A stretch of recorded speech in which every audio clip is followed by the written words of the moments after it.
Wow! Scientists have found a lost city beneath Egypt's pyramids. And it's incredibly large, bigger than the biggest target you can imagine. Underground chambers, passageways, and vertical structures. Scientists have no idea what purposes they serve. But let's start from the very beginning. Italian and Scottish scientists studying the Pyramid of Khafra discovered something that looked like secret tunnels under 3 pyramids. This find might change what we know about ancient Egypt. The expedition, called the Khafra Project, was led by Corrado Malunga from Pisa, Italy, and Filippo Biondi from the University of Strathclyde, Scotland. Their mission was to focus on exploring Khafra's pyramid, the second largest on the Giza Plateau. Scientists uncovered a massive structure beneath the Pyramid of Khafra. Could it be an ancient Egyptian underground city? The experts analyzed the data they had and came to the conclusion that 8 large vertical structures could be hiding beneath, possibly wells or shafts. They extend a staggering 6,500 feet across. Imagine placing 2.5 Burj Khalifas on the ground, one after another, and you get the sheer size of this find. These shafts also plunge nearly 2,000 feet underground. Some of the deepest underground stations in the world are located at a mere 380 feet underground or so. These cylindrical shafts are surrounded by spiral paths. Picture some old Gothic castle. They're connected to 2 giant, weirdly shaped chambers. Are those cubes? Or possibly bowls? Each of these chambers is likely more than 260 feet across.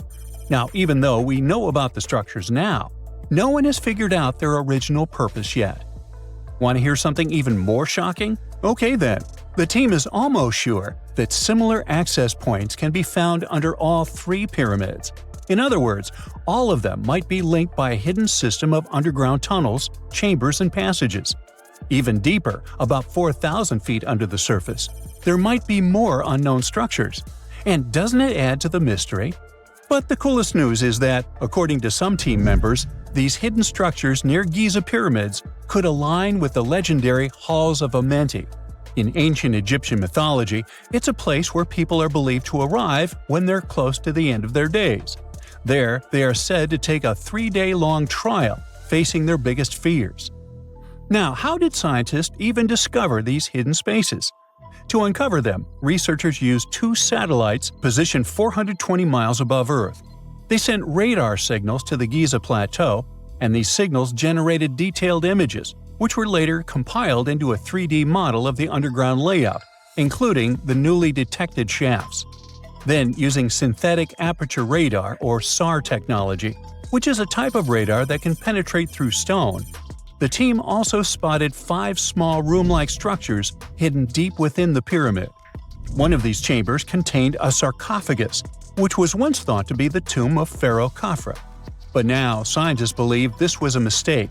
The true burial site is likely to be elsewhere. In any case, these 5 hidden rooms were completely unknown before the scans. They seem to be arranged in the center of the pyramid and are linked to underground pathways leading somewhere below the structure. There's an opinion that these tunnels could lead to more hidden chambers and wells. Some of them might be around 4,500 years old. Wow! What if they help us solve ancient civilization mysteries? Preliminary data suggests that all this underground space can be much more than a few empty chambers. There might be many more hidden structures near the Giza pyramids. How come? Well, the thing is, the structure appears to include hollowed-out sections with spiral pathways leading even deeper underground. Refining the images hinting at this could reveal an extensive subterranean network. It might be a whole city hidden under the surface. Now, despite the excitement surrounding these findings, there are also a lot of people who don't believe in the existence of the underground city. They're skeptical about the archaeological discovery in Egypt due to the lack of peer-reviewed verification. That's why several archaeologists and radar experts have challenged the validity of the claims. They've explained that the technology used to make the discovery may not be advanced enough to produce such detailed underground imagery. According to them, the 5 smaller chambers found near the surface could be natural formations, since the area had had sacred significance long before the construction of the pyramids.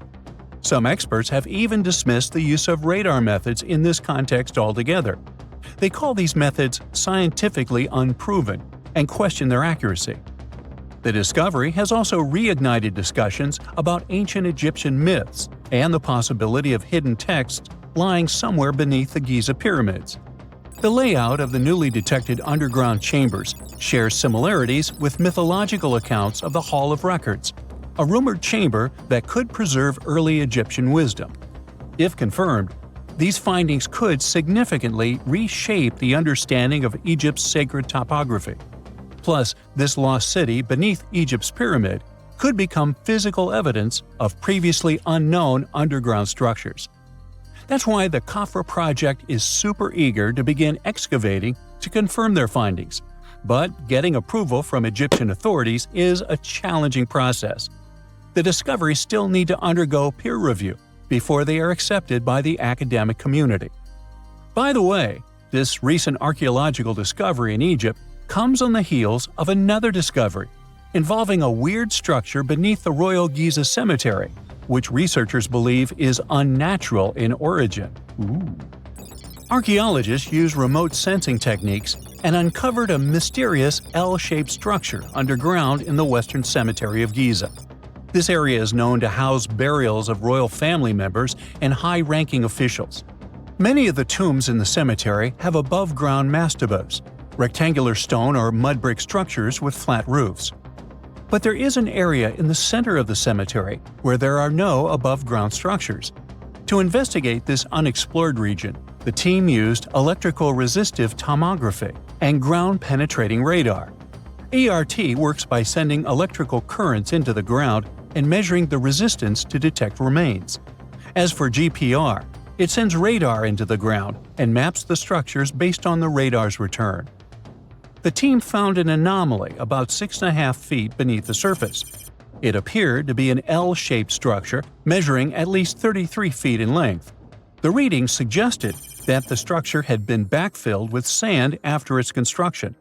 This made the team hypothesize that it could be a mix of sand and gravel, or possibly an air void. This anomaly was classified as a highly resistive structure, which meant it didn't occur naturally. Motoyuki Sato, the study's lead author and professor at Tohoku University in Japan, claims that the structure is not a natural formation due to its sharp shape. Another weird thing about ancient Egyptian pyramids is that historians have long believed that they were built primarily for royals and high-status individuals who had the wealth and power to create such massive structures. However, new research from the archaeological site of Tombos in modern-day Sudan challenges this assumption. The thing is, Tombos' pyramid may have served as burial sites for low-status workers as well as elites. The hard-working members of ancient communities may have found their last resting place in some of the most visible monuments, including the pyramids. Located along the Nile River in the ancient region of Nubia, Tombos became part of Egypt after its conquest of the area around 1400 BCE. That's when Egypt established the site to strengthen its colonial control. Workers at Tombos built pyramids, but those were much more modest than the famous pyramids of Giza. The research team reanalyzed 110 human skeletons from Tombos, originally studied in 2012. In particular, they examined the entheses, the areas where tendons and ligaments attach to bones.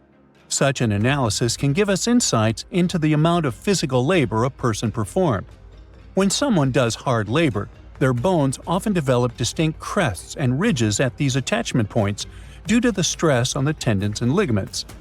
And while some skeletons showed little change in their entheses, suggesting they belonged to individuals from the upper classes, others showed more serious changes. It means they belong to lower-class workers.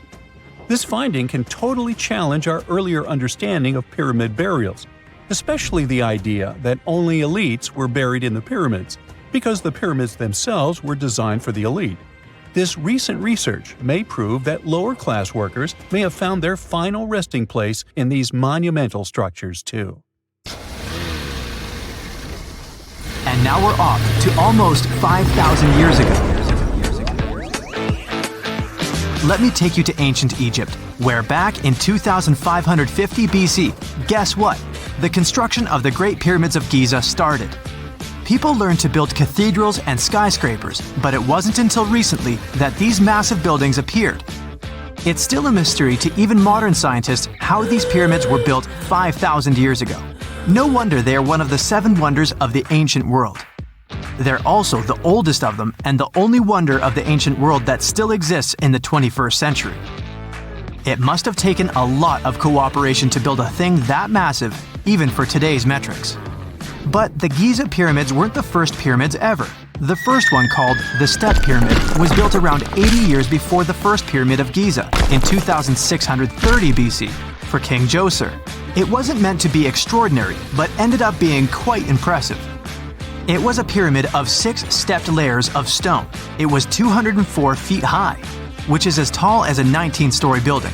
And it was the tallest building that existed at that time. It wasn't just a pyramid though, it was surrounded by a whole complex of buildings, including even courtyards. In ancient Egypt, people believed in the afterlife, so everyone, especially kings, wanted to make sure they had everything they needed to get ready for it. Here's why the pyramid complex was perfectly supplied with a lot of objects people used every day. The complex included a pyramid and a kind of a palace. Those buildings had many things the king loved and might need one day, like furniture, food, and gold vessels. After Djoser, building pyramids became common practice, but many pyramids weren't finished. It would usually take about 20 years to build one, but many rulers reigned way less than that. Overall, there are more than 100 pyramids. The most famous pyramids are the Great Pyramids of Giza. The first one and the biggest one was built for Pharaoh Khufu, around 2550 BC. Initially, it was 481 feet tall, which is as tall as a 40-story building. The second pyramid was built for Khufu's son, Pharaoh Khafre, around 2520 BC. It's just a bit shorter, usually standing at 471 feet high, a 39-story building. This is the pyramid with the famous statue of the Sphinx. Sphinxes have a lion's body and a human head. They were built to guard important areas. This one has the head of Pharaoh Khafre and is guarding his pyramid, facing the sunrise. The Sphinx is most well known and is one of the world's biggest and oldest statues. Originally, it had red color and did have a nose. It's still possible to see the trace of red pigment by its ears. But no one knows exactly when the nose disappeared. For some time, the Sphinx was sort of hidden underground, being covered with sand up to its shoulders. Luckily, in the early 1800s, an adventurer with a team of 160 people dug it out. The third pyramid of Giza is the smallest one, being more than twice shorter. Originally, it was 218 feet high, about the height of a 20-story building. Built in 2490 BC, it was a pyramid for Khafre's son, Menkaure. The pyramids are designed to align with the points of the compass, and their sides symbolize the rays of the sun. But back at the time, there were no compasses. Ancient Egyptians figured out the directions themselves, and with amazing precision. To align the pyramids, they used 2 constellations. Originally, the pyramids were covered in smooth white limestone and had a gold-silver top to reflect the sun. Later, the white limestone was taken from the pyramids by other kings and used for other buildings. Scientists estimated that ancient Egyptians used about 2.3 million stone blocks to build the first pyramid. Each block weighed more than 1 ton. This is the weight of a rhino. Some blocks were even bigger, being almost as heavy as an elephant. 4.5 millennium ago, there was no modern equipment to help build it. There were no machines, no wheels, and even no steel. The only metal available to them was copper. Even today, scientists aren't sure how the Egyptians managed to build the pyramids. There are no records left that would shed light on it. Some even think that Egyptians wanted to keep it as their secret and didn't even record it on purpose. Many believe that poor people and foreigners built the pyramids, but it's not true. Actually, the builders were very skilled workers, and they were fed and paid well. The archaeologists claim that the builders lived in a nearby temporary city and were a highly organized community with a strong leader. Scientists say that around 20,000 people worked on each pyramid complex, and it took about 20 years to build each. It probably was a national project. The construction site was large in resources, and food and essentials were likely to be contributed from all parts of Egypt. Even with all that support, it remains unclear how people managed to cut, transport, and assemble those huge stones. One of the theories suggests the stones were most likely transported on boats down the Nile River.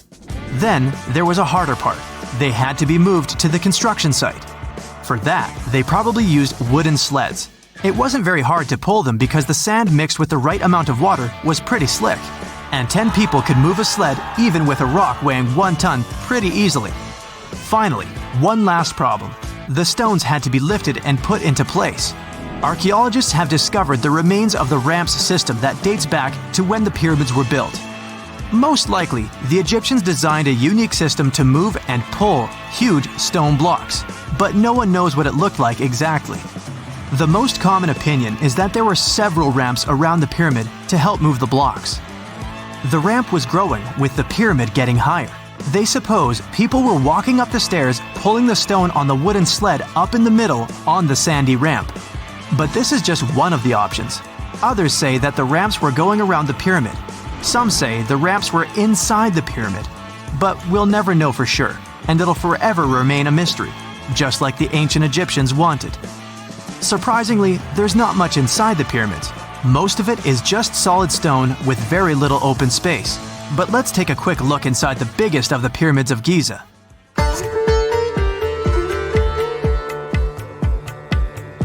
From the entrance, there are 2 stairs, one going down and the other one going up. The descending one takes you to a chamber located underground. That's where the pharaohs are, but not in this pyramid because Khufu wanted to stay higher. The underground room is partly unfinished. The room with Khufu's sarcophagus is called the King's Chamber. It's upstairs and then through the tall and long Grand Gallery. Below the King's Chamber, there's a room called the Queen's Chamber. There are no queens though, and no one is sure why the room is called this. Unfortunately, none of these have any hieroglyphs on the wall. They're just bare. If you want to see them, you should go to the other rooms that are decorated. Those pieces of art are depictions of ancient Egypt's culture and daily life. The texts allow researchers to study their language and grammar. Sadly, the treasures that once were here in the pyramid are long stolen. From that room, there are several tunnels for an unknown purpose. There are many tunnels and passages inside the pyramids. There are many chambers and shafts and secret ways. Scientists have been sending little robots with cameras there for some decades already. And the robots did discover another chamber a bit upstairs with hieroglyphs on the walls. But even today, much of the pyramids is still unknown, and there's no so-called building plan of the pyramids. Egyptians did create a mystery no one can crack for 4,500 years already. Scientists recently started to X-ray the pyramid to learn what's inside it without entering it and its narrow, mysterious tunnels. When you hear the word mummy, you might get a chill down your spine. That's because most of us associate this word with those creepy characters we've seen in some scary movies. But in reality, mummies have helped us understand a lot about ancient civilizations, their rulers, and about how people used to deal with losing their loved ones. The people most famous worldwide for their mummies are the ancient Egyptians. They believed that some sort of existence after passing away was possible, if certain conditions were met. That's why they insisted on preserving the human body through the process of mummification and placing the mummy in a furnished tomb, kind of like giving it a fully functioning apartment of its own. Why did they believe in this? Well, because they were deeply connected to their natural environment for the most part. They saw the natural cycles around them, like how the sun rose every day, followed by the moon, or how new life was always sprouting from plants, even after they had wilted away. They also believed that the powerful spirit Osiris, who represented the cycle of passing away and resurrection, played a role in this process. To prepare for the afterlife, the ancient Egyptians followed certain rituals, like mummification, which involved using materials like honey, resins, and incense to preserve the body. There's no other mummy more popular than that of King Tut. He was a young pharaoh who ruled over 3,000 years ago in Egypt. The problem with discovering ancient royal tombs is that most of such burial sites were previously robbed. People knew ancient rulers had been left with many valuable belongings, so those locations became vulnerable to thieves. When King Tut's tomb was opened in 1922, people were excited because it had not been robbed, like many other previously discovered royal tombs. That's how well hidden it was. Inside, his mummy was encapsulated in a total of 3 coffins, including one made of gold. The objects found in his tomb showed us what ancient Egypt was like, and studying his mummy also helped us learn about the culture and practices popular at the time when he passed away. We also learned about his family by looking at his DNA. Scientists were able to discover that he had had a disease called malaria and a problem with his foot that might have made it hard for him to walk. Ramses II was another pharaoh in Egypt who ruled for 68 years, which was quite a lot back in the day. He was known for his expansion campaigns and building projects. Many objects from his time as a ruler still exist today, including a large statue of him. Ramses II was about 6 feet tall and lived to be about 90 years old. After looking at his mummy, scientists concluded that he may have had a medical condition that affected his spine. Now, remember those thieves I mentioned before? They are probably the reason why Ramses II ended up in a plain coffin in a secret collection of royal mummies at Deir al-Bahari, which was rediscovered in 1881. Thankfully, archaeologists were able to identify him because his journeys had been recorded on his wrappings. The process was really tedious too. In fact, in ancient Egypt, the mummification process could take a staggering 70 days to complete. A special person would say a very specific speech while delicately handling the body and drying it out using a type of salt called natron. They also used linen and resin to make the body look more lifelike and to wrap it in cloth. The tomb was equally as important for ancient Egyptians. The walls of King Tut's tomb, for example, were adorned with intricate artwork that depicted his journey to the afterlife, from his burial procession to his passage through the underworld. The ancient Egyptians believed that everyone made this journey after passing away, and they filled their tombs with items and paintings to help the person in their spiritual travels. Additionally, the walls of the tomb were decorated with spells from a special book, which contained a collection of poems that the Egyptians believed would help people reach the afterlife. And speaking of how important this journey was, people also placed food in these ancient tombs. In King Tut's tomb, archaeologists discovered 36 jars of vintage beverages and 8 baskets of fruit, which were believed to be left there to help him in his journey to the afterlife. The Egyptians believed that traveling to the afterlife took a really long time, so they left a lot of supplies, such as food and water, to sustain their loved ones.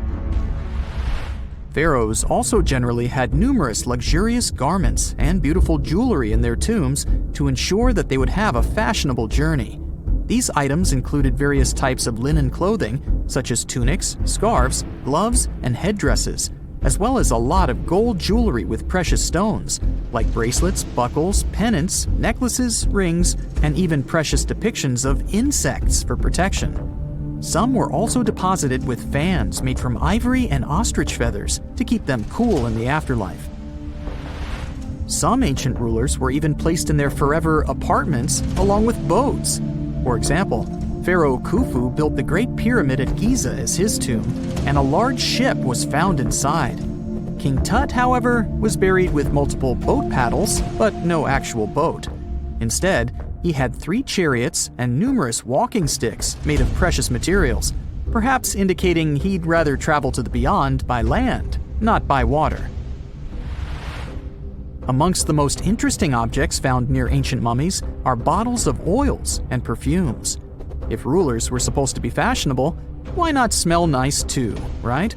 Also, some of them had some ancient kinds of board games, most of them made out of precious materials like gold or ivory.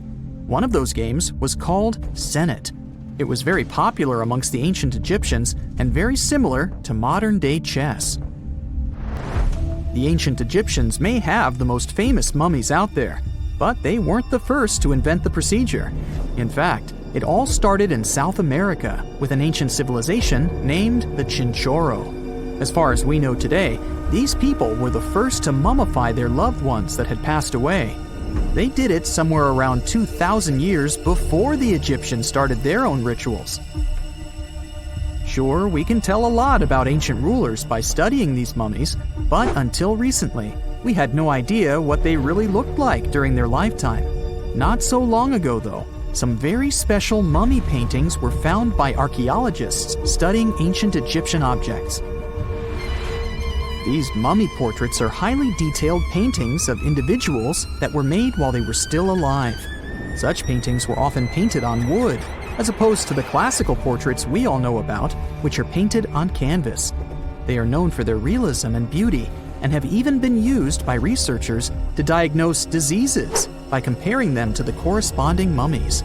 Some of these portraits also include depictions of jewelry, which was later found on the mummies. The recent discovery of these mummy portraits in Central Egypt is significant, as it marks the first time in over a century that such paintings have been found. Mummies appeared all around the world naturally, too. Mummification can occur without people intervening because of natural conditions, like extremely cold or hot environments, places with a lack of oxygen, or accidental exposure to chemicals that preserve the body. These conditions don't allow bacteria to grow, resulting in the body remaining more or less intact. Famous Otzi was one of these mummies. We know today he was a man who lived around 5,000 years ago in Europe. But upon his discovery in the Alps in 1991, Austrian authorities initially believed that he was a modern mountaineer because of how well preserved the body was. However, after the Iceman was removed from the glacier, it was determined that he was actually from the Copper Age. For more than 3,000 years, the gold mask of Pharaoh Tutankhamun stayed hidden in the Valley of the Kings. This artifact, which stands about 21 inches tall, shows how skilled and artistic the ancient Egyptians were. But nobody expected that X-rays would reveal its biggest secret. King Tut was the last ruler of his family during the 18th dynasty. He took the throne at just 9 years old, but ruled for only 10 years before he passed away unexpectedly. If we're being honest, back in ancient Egypt, he was mostly forgotten by the rulers who came after him. His tomb wasn't a big deal for them, so much so that even the grave robbers forgot about him. It might sound a bit sad, but the truth is that it was actually great news for us. Since his tomb was practically forgotten, it ended up being perfectly preserved. While the other tombs in the Valley of the Kings were looted, his remained sealed and untouched. So when it was discovered back in 1922, it had over 5,000 precious objects inside. That made Tutankhamun basically an instant celebrity and one of the best-known pharaohs nowadays. Among the treasures was the most stunning piece, his golden mask. This mask is said to be an exact image of the king's face, or at least it was supposed to be, but we'll get to that later. The purpose of this accurate representation of his face was to make sure that his soul would recognize him in the afterlife and return to his mummified body. In ancient Egyptian beliefs, this would allow him to continue living in the afterlife. The details of the mask clearly looked incredibly difficult to create, but people didn't realize how complex it truly was until many years later.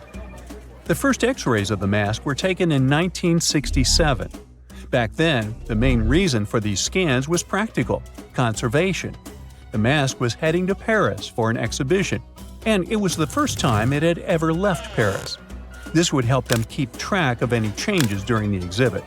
Plus, the images could give clues about how the mask was made, but back then, they probably didn't fully realize just how complex its construction was. I mean, Egyptian goldsmiths didn't use modern soldering techniques. So, how did they make this mask? New X-rays taken in 2007 gave us some answers. It turned out the Egyptians didn't use pure gold, which is 24 carats. The mask was actually made of 23-karat gold, meaning it was mixed with another material. So, specialists discovered that the gold sheets contained a small amount of copper, a reddish-brown metal. This was likely done to make the material more flexible and easier to shape. They would then shape the gold sheets by heating and hammering them over and over again. But there was one more secret inside the mask that wasn't discovered until 2015. The year before, the staff at Cairo's Egyptian Museum were working on the mask display when the long beard of the mask accidentally got knocked off. Another theory is that the beard had become loose over time and just fell off. Either way, the fact that King Tut's beard came off caused a lot of stress. After all, we're talking about one of Cairo's biggest tourist attractions, so the experts had to fix the problem quickly. The restoration process started with a detailed recording of the mask's condition. To do this, they had to take a full three-dimensional scan of the artifact, and, by accident, they found something very interesting in the mask. Inside the royal beard, there is a gold tube, an intriguing structure that the Egyptians likely used to attach the beard to the rest of the mask. And that proved, once again, that the process of making this mask was even more complex than experts thought. But the mysteries don't stop there. Remember how we mentioned that the mask was thought to perfectly represent King Tutankhamun's face? Well, that might not be entirely true. Some popular theories suggest the mask was never meant for him and was actually made for someone else. A study published in 2015 suggested the mask was originally made for a female pharaoh, his supposed stepmother, the famous and beautiful Egyptian queen Nefertiti. The biggest clue comes from an inscription on the mask. At first glance, it seemed to belong to Tutankhamun, but after a close examination, researchers noted that something else was actually written underneath King Tut's name. The royal name stamp seems to have been altered, and originally it had something written on it that translates to Queen Nefertiti. There is another feature of King Tut's golden mask that was overlooked for years, which adds even more mystery.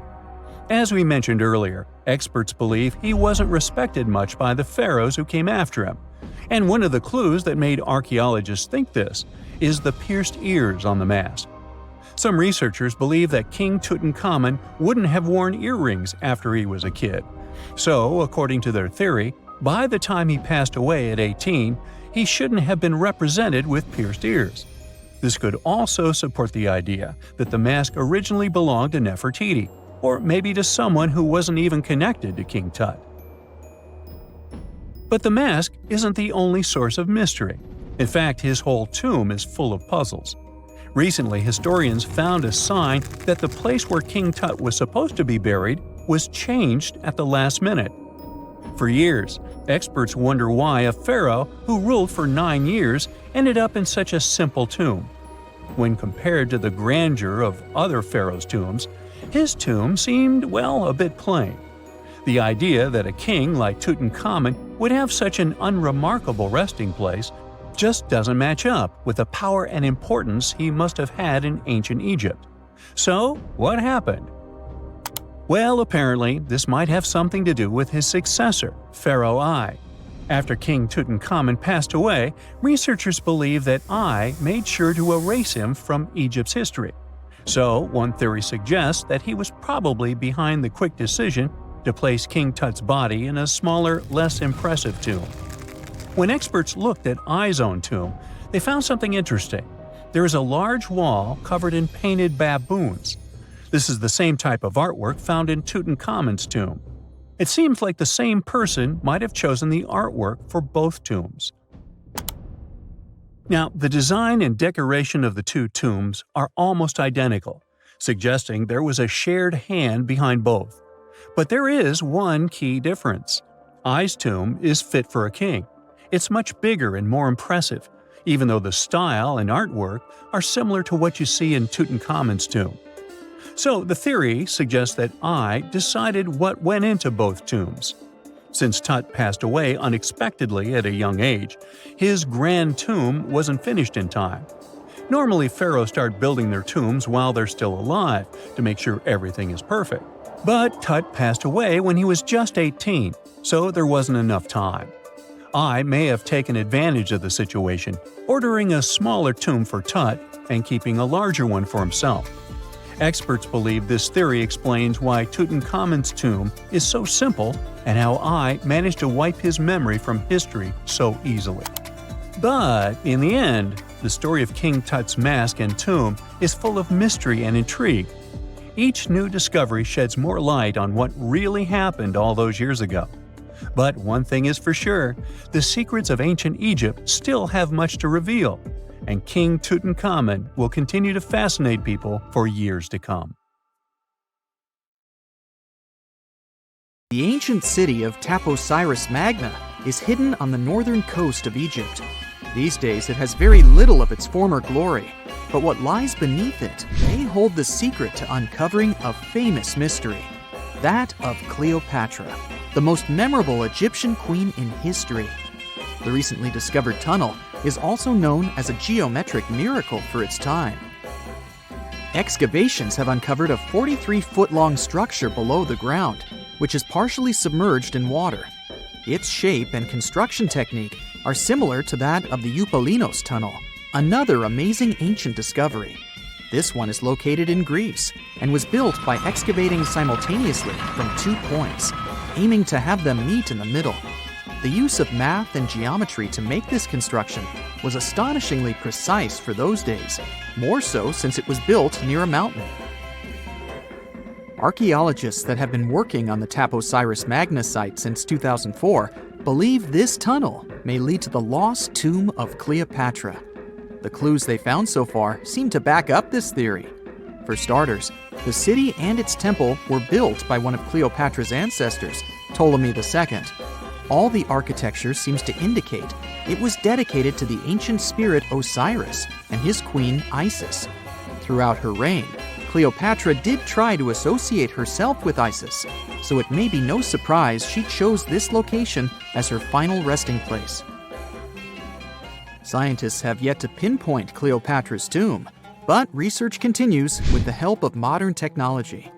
To study this location better, archaeologists have even used a special device called ground-penetrating radar. This tool allows us to analyze what lies beneath the ground without being intrusive. Since this tunnel is so old, research needs to be done very delicately.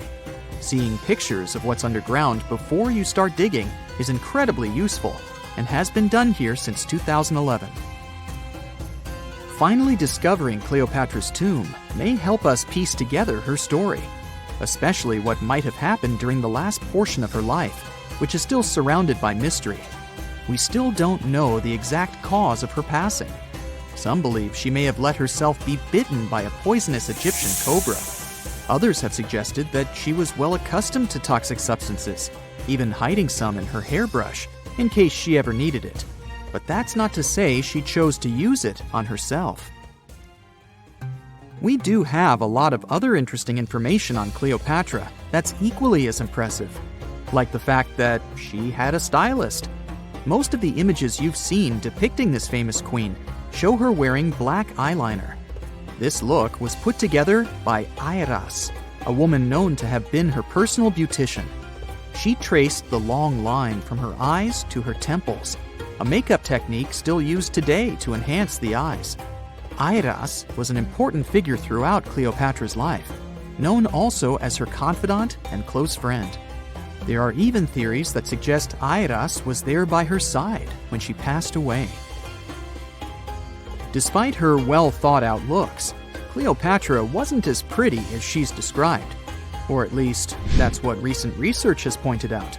Sure, if we look at movies and modern imagery, she's depicted as this incredibly beautiful woman with symmetrical and delicate features.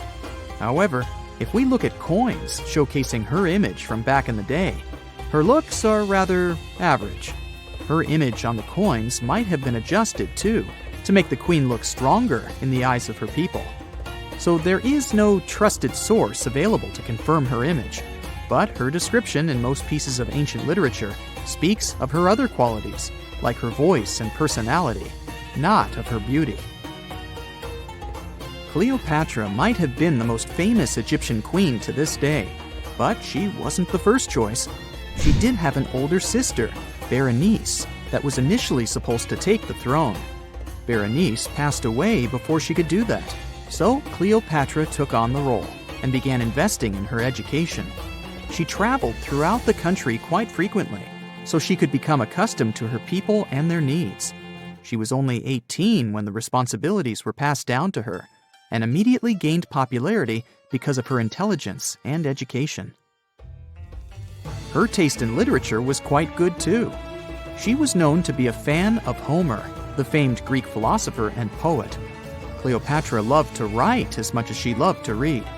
There are even claims that she wrote a book on medicine and cosmetics, but we have no evidence to this day that such work ever existed. Part of being a great leader back then meant you had to speak multiple languages. Cleopatra clearly understood that, and that's why she's rumored to have known many languages to varying degrees. Some archaeologists suggested she spoke Greek, Egyptian, and Ethiopian, as well as many Arabic dialects. She might have even spoken Latin, but there's little evidence to support this claim. She might not have had angelic looks, but Cleopatra was really careful with the way she looked, even with her diet. She was known to have enjoyed simple meals, including a variety of fish. Since she lived close to the Mediterranean Sea, it's really no surprise. As a treat, she liked to eat stuffed pigeons, which she also served to her guests. Other dishes on the menu included vegetables and fava bean soup. Fruits and nuts weren't missing from her diet either, and she was also a big fan of honey. Recently, a team of experts has even tried to recreate her famous perfume. Think of it like the ancient equivalent of Chanel No. 5.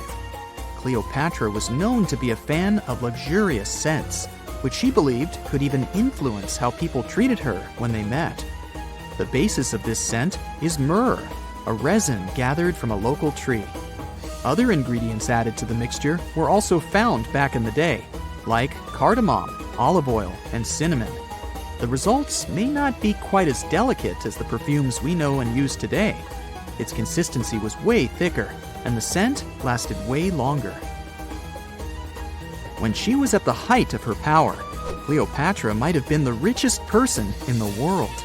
Back in the day, she ruled over a territory that stretched across the Mediterranean, from modern-day Libya in the west through Egypt to Syria in the east. This is the largest territory ever ruled over by a woman. In today's currency, her worth might have been somewhere around $95 billion. The calendars we use today may have been introduced by Cleopatra herself. She presented the idea of leap years and leap days to Caesar, the Roman emperor she was known to have been close with. Taking her advice, Caesar made these adjustments part of the official Roman calendar. The ancient Egyptians already knew the year was longer than precisely 365 days. They discovered this by studying the brightest star in the sky, called Sirius, and concluded that a year is actually 365 and 1/4 days long. It was Elizabeth Taylor that famously introduced Cleopatra to pop culture when she played her in the 1963 film bearing the same name. Up until that point, it was the most expensive film ever made. It was originally supposed to cost somewhere around $2 million, but ended up costing a mind-boggling $44 million. That's mostly because of script and production issues. To make this iconic movie, producers created 79 sets from scratch, as well as over 26,000 costumes for the cast. Elizabeth Taylor's Cleopatra costumes alone cost somewhere around $200,000. Thankfully for the producers, the movie made headlines and was well received by critics, making it a box office success. A lot of people associate Cleopatra with another famous Egyptian ruler, King Tutankhamun, nicknamed King Tut. Surprisingly, apart from both of them being Egyptian pharaohs, they have nothing else in common. For starters, King Tut lived around 1,300 years before Cleopatra did, and there is also no connection regarding their ancestry. Cleopatra had Macedonian Greek roots, while King Tut was a native Egyptian. X-rays are a type of invisible radiation that can pass through our bodies and objects. They're very important in the field of medicine because they allow doctors to see inside our bodies without having to perform surgery. Now, let's dive into how X-rays work. They're a kind of electromagnetic radiation, just like light, or radio waves. However, they have much higher energy than light, which makes them able to go through objects that light cannot.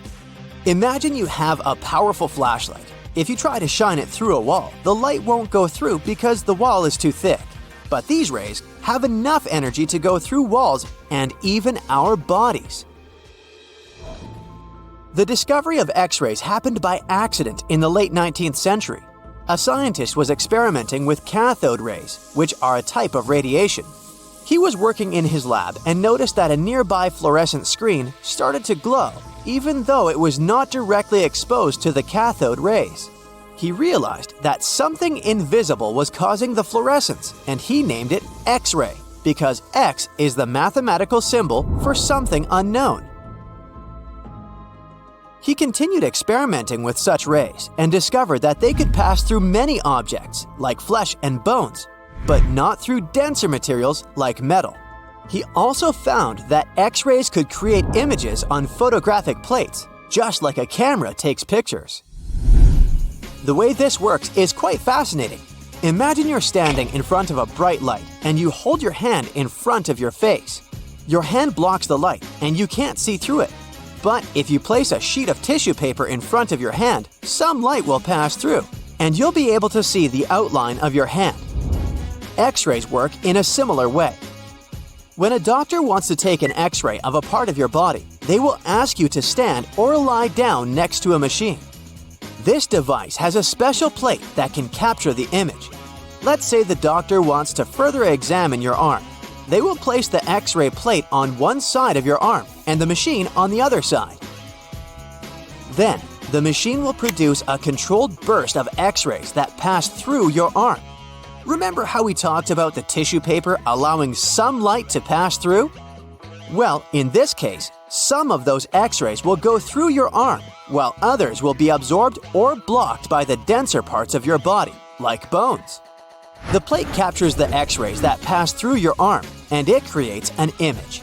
This image shows the bones and other structures inside your body, allowing the doctor to see if there are any problems or injuries. Now, you might be wondering why X-rays can pass through some things but not others. It has to do with the density and composition of the objects.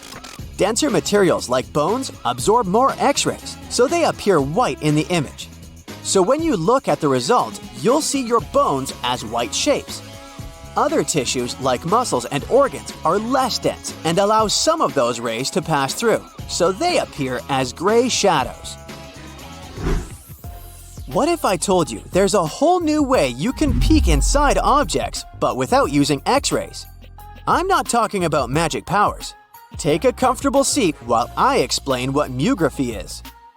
This fascinating scientific technique allows us to see inside objects and even beneath the Earth's surface using a special type of particle called a muon. These elementary particles are very similar to electrons, but they're much heavier. They are created high up in the Earth's atmosphere when cosmic rays, which are particles coming from space, collide with the air molecules. Now, muons are special because they can pierce through different materials. They can pass through rock, soil, and even buildings. Scientists realized this potential back in the 1950s when they were studying cosmic rays and noticed that some of the particles could pass through thick materials. The first muography experiments took place in the 60s. Specialists discovered that muons can be detected using special devices called muon detectors. These detectors are usually placed underground or in specially designed laboratories to shield them from other particles and background radiation. Now let's dive into how muography actually works. Imagine you have a large object, like a pyramid, a mountain, or even an ancient statue, and you want to see what's inside without damaging it. First, detectors are positioned around the object or in the area you want to examine. These detectors are sensitive to muons and can track their paths. When such a particle passes through a detector, it leaves a trace, like footprints in the sand. By collecting data from multiple detectors, scientists can reconstruct the paths. Here's where things get really cool. The Earth's atmosphere acts like a natural filter for muons. It turns out that the more massive an object is, the more particles it will block. So, if you have a large, dense object like a mountain, fewer muons will pass through it compared to a smaller, less dense object, like an empty box. This difference in the number of particles that reach the detectors can give us clues about what's inside the objects. Scientists use computer algorithms and mathematical techniques to analyze the data and create images. These images represent the density distribution of the object being studied. It's like creating a map that shows where the densest areas are and where there's gaps inside the object. The concept of muography is similar to using shadows to understand the shape and size of an object. Imagine you're standing in front of a bright light and you place your hand between the light source and a wall. You'll see a shadow of your hand on the wall. Based on the shape and size of the shadow, you can get an idea of what your hand looks like, even though you can't see it directly. This technique has been used to study various objects and structures. For example, scientists have used it to explore the inside of volcanoes and pyramids, and even to investigate the structure of mountains and the Earth's crust.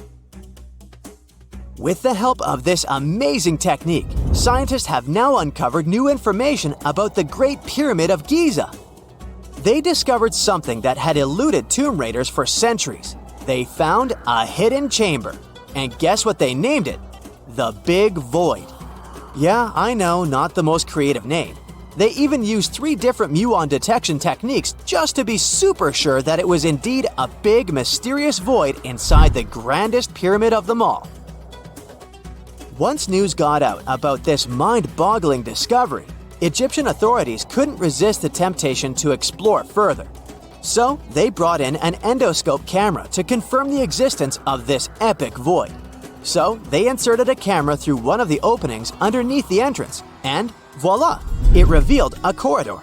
More so, the corridor had a chevron ceiling. I can't help but imagine the ancient Egyptians using it as a cool dance floor. Another team of scientists decided to take another shot at scanning this newfound void. According to them, the Great Pyramid of Giza is a pioneer in the pyramid game. It used a technique called chevron to cover internal structures and keep them from collapsing. Now, why did the ancient Egyptians build this corridor and the grand void it leads to?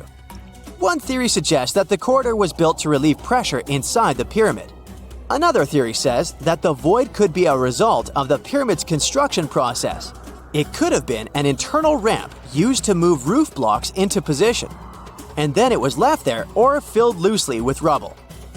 According to other enthusiastic explorers, there might be another burial chamber waiting to be discovered. They believe that the pyramids were built with a dash of randomness in the construction process. As the builders worked their magic, they realized that some chambers wouldn't be able to handle the weight of a majestic sarcophagus. So they made adjustments on the fly, creating new plans as they went along. Imagine working 7 days a week on a large-scale construction site. You, along with thousands of others, carry millions of stone blocks and put them on top of each other according to a complex system. You work without modern construction equipment. You have no air conditioning or constant access to water.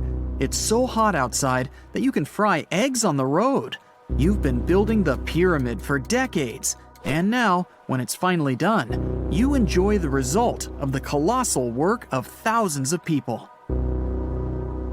You're looking at a giant cultural monument of global value that will freeze in time and amaze people for tens of thousands of years. A few thousand years have passed. People in the 21st century see the pyramids and are like, wow, I can't believe humans have built this. Yeah, the people who built the pyramids wouldn't have appreciated such a theory. But actually, there are reasons to believe that people built it using some fantastic technology. From the outside, it seems the Great Pyramids are just big triangles of stone. People just put some heavy blocks on top of each other, and that's it. In fact, the design seems too perfect to be true. The pyramid consists of more than 2 million blocks. They lay so close to each other and are so even that you couldn't squeeze even a thin sheet of paper between them.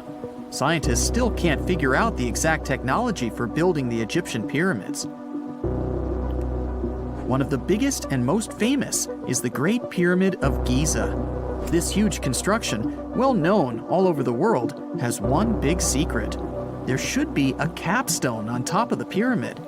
It's a triangular-shaped stone block, a small pyramid on top of a huge one. It's also called a pyramidion. The builders of ancient Egypt made it out of granite and limestone and covered it with gold.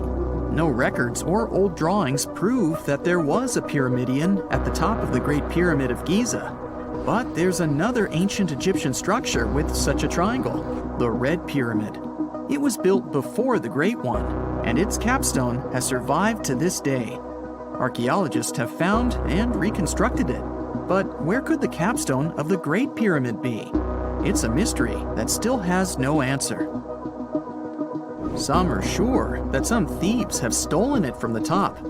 Maybe they just climbed up and pushed the pyramidion down. It makes perfect sense.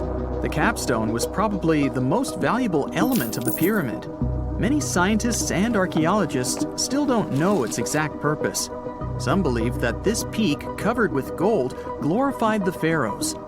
The capstone reflected moonlight at night and illuminated the entire space around it. During the day, the capstone reflected sunlight with its shiny surface. You could have noticed it from afar. The top of the pyramid was a kind of guiding star for lost travelers. All other stone blocks of the pyramid consist of limestone. People polished them to make them look shiny. In the past, they were even glowing and reflected light. You could see glowing pyramids from space, although they looked like tiny lights. Over thousands of years, winds, sandstorms, and rains have changed the pyramid's appearance. If people had taken care of them all this time, they would have looked like something out of science fiction movies, or the pyramids from Las Vegas. But unfortunately, we will never see their original appearance. Some archaeologists and scientists believe that the capstone could absorb the sun's energy and distribute it evenly throughout the pyramid. No one knows precisely why the Egyptians needed this technology. There's a theory the pyramids are ancient energy systems. The pharaohs applied this energy to use some unique technologies that were more advanced than all the achievements of the 21st century. And the triangular shape of the pyramids was ideal for boosting this electromagnetic energy. In theory, solar radiation, or electromagnetic forces, accumulated at the top of the pyramid, filled the inner rooms, and then went down the walls to the base. Any surface distortion could prevent the flow from spreading, so they had to create a perfectly smooth surface.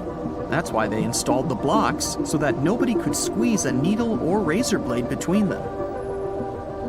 Many people believe in this theory because they built the pyramids from limestone. This material can hold energy inside itself. In the inner part, they created granite deposits to cause air ionization, that is, to create an electric charge. They also dug channels under the pyramid for water to transmit electricity. And at the top, they put a gold capstone, the best conductor of electricity. So, this is how you get a great power generator. Different cultures used similar technologies to create electricity all over the world. But these are all theories. If it had been working, humanity would have used these technologies today. There are mentions of the metal industry, chemistry, engineering, physics, mathematics, and astronomy in some ancient records. Most scientists don't believe in all these things. We know the detailed stages of the technology's development in different cultures. In the 21st century, scientists, historians, and anthropologists can track the evolution of all modern devices. If people had created some technological inventions in ancient times, the history of the world would have looked different. Perhaps all the achievements of antiquity could have been wiped off the face of the earth by global cataclysms, and it can happen to us. Just imagine how people would dig up a laptop in 5,000 years. perhaps they wouldn't understand what kind of device it is. Another Egyptian wonder surrounded by mystery is the statue of the Sphinx. The Egyptians carved it out of a single massive piece of limestone about 4.5 thousand years ago. But scientists still don't know the exact date of its construction or who built it. People painted the Sphinx in different colors, so it looked much brighter and more vivid in the distant past. It was shining just like the Great Pyramids. Anyway, time hasn't only changed its appearance, but its name too. Initially, the Egyptians called it Horemheb. The Greeks renamed it the Sphinx about a few hundred years after it had been built. The Sphinx emphasized the greatness of the rulers of Egypt. It also performed a symbolic function of a watchdog guarding the tomb of the pharaoh and the paths leading to it. This version sounds realistic, since archaeologists have discovered many secret entrances at the foot of the Sphinx.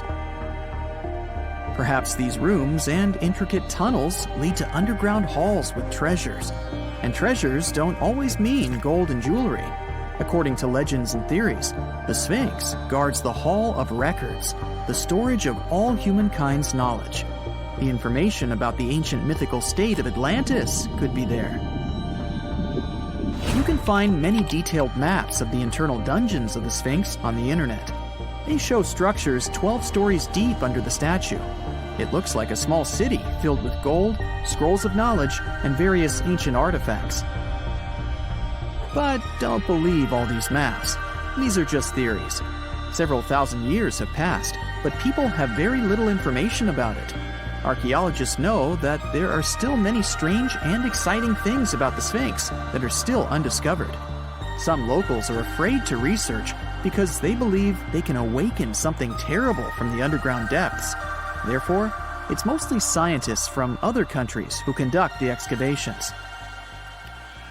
In 1998, scientists discovered strange tunnels leading to empty rooms under the Sphinx. They realized that some people tried to get there through tunnels in the past, and maybe those people took all the treasures that were there. One of the legends says that some powerful artifact lays beneath the Sphinx.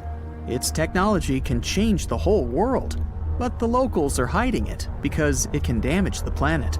Some believe that you can find evidence of unknown technologies painted on the granite walls in the pharaoh's tombs.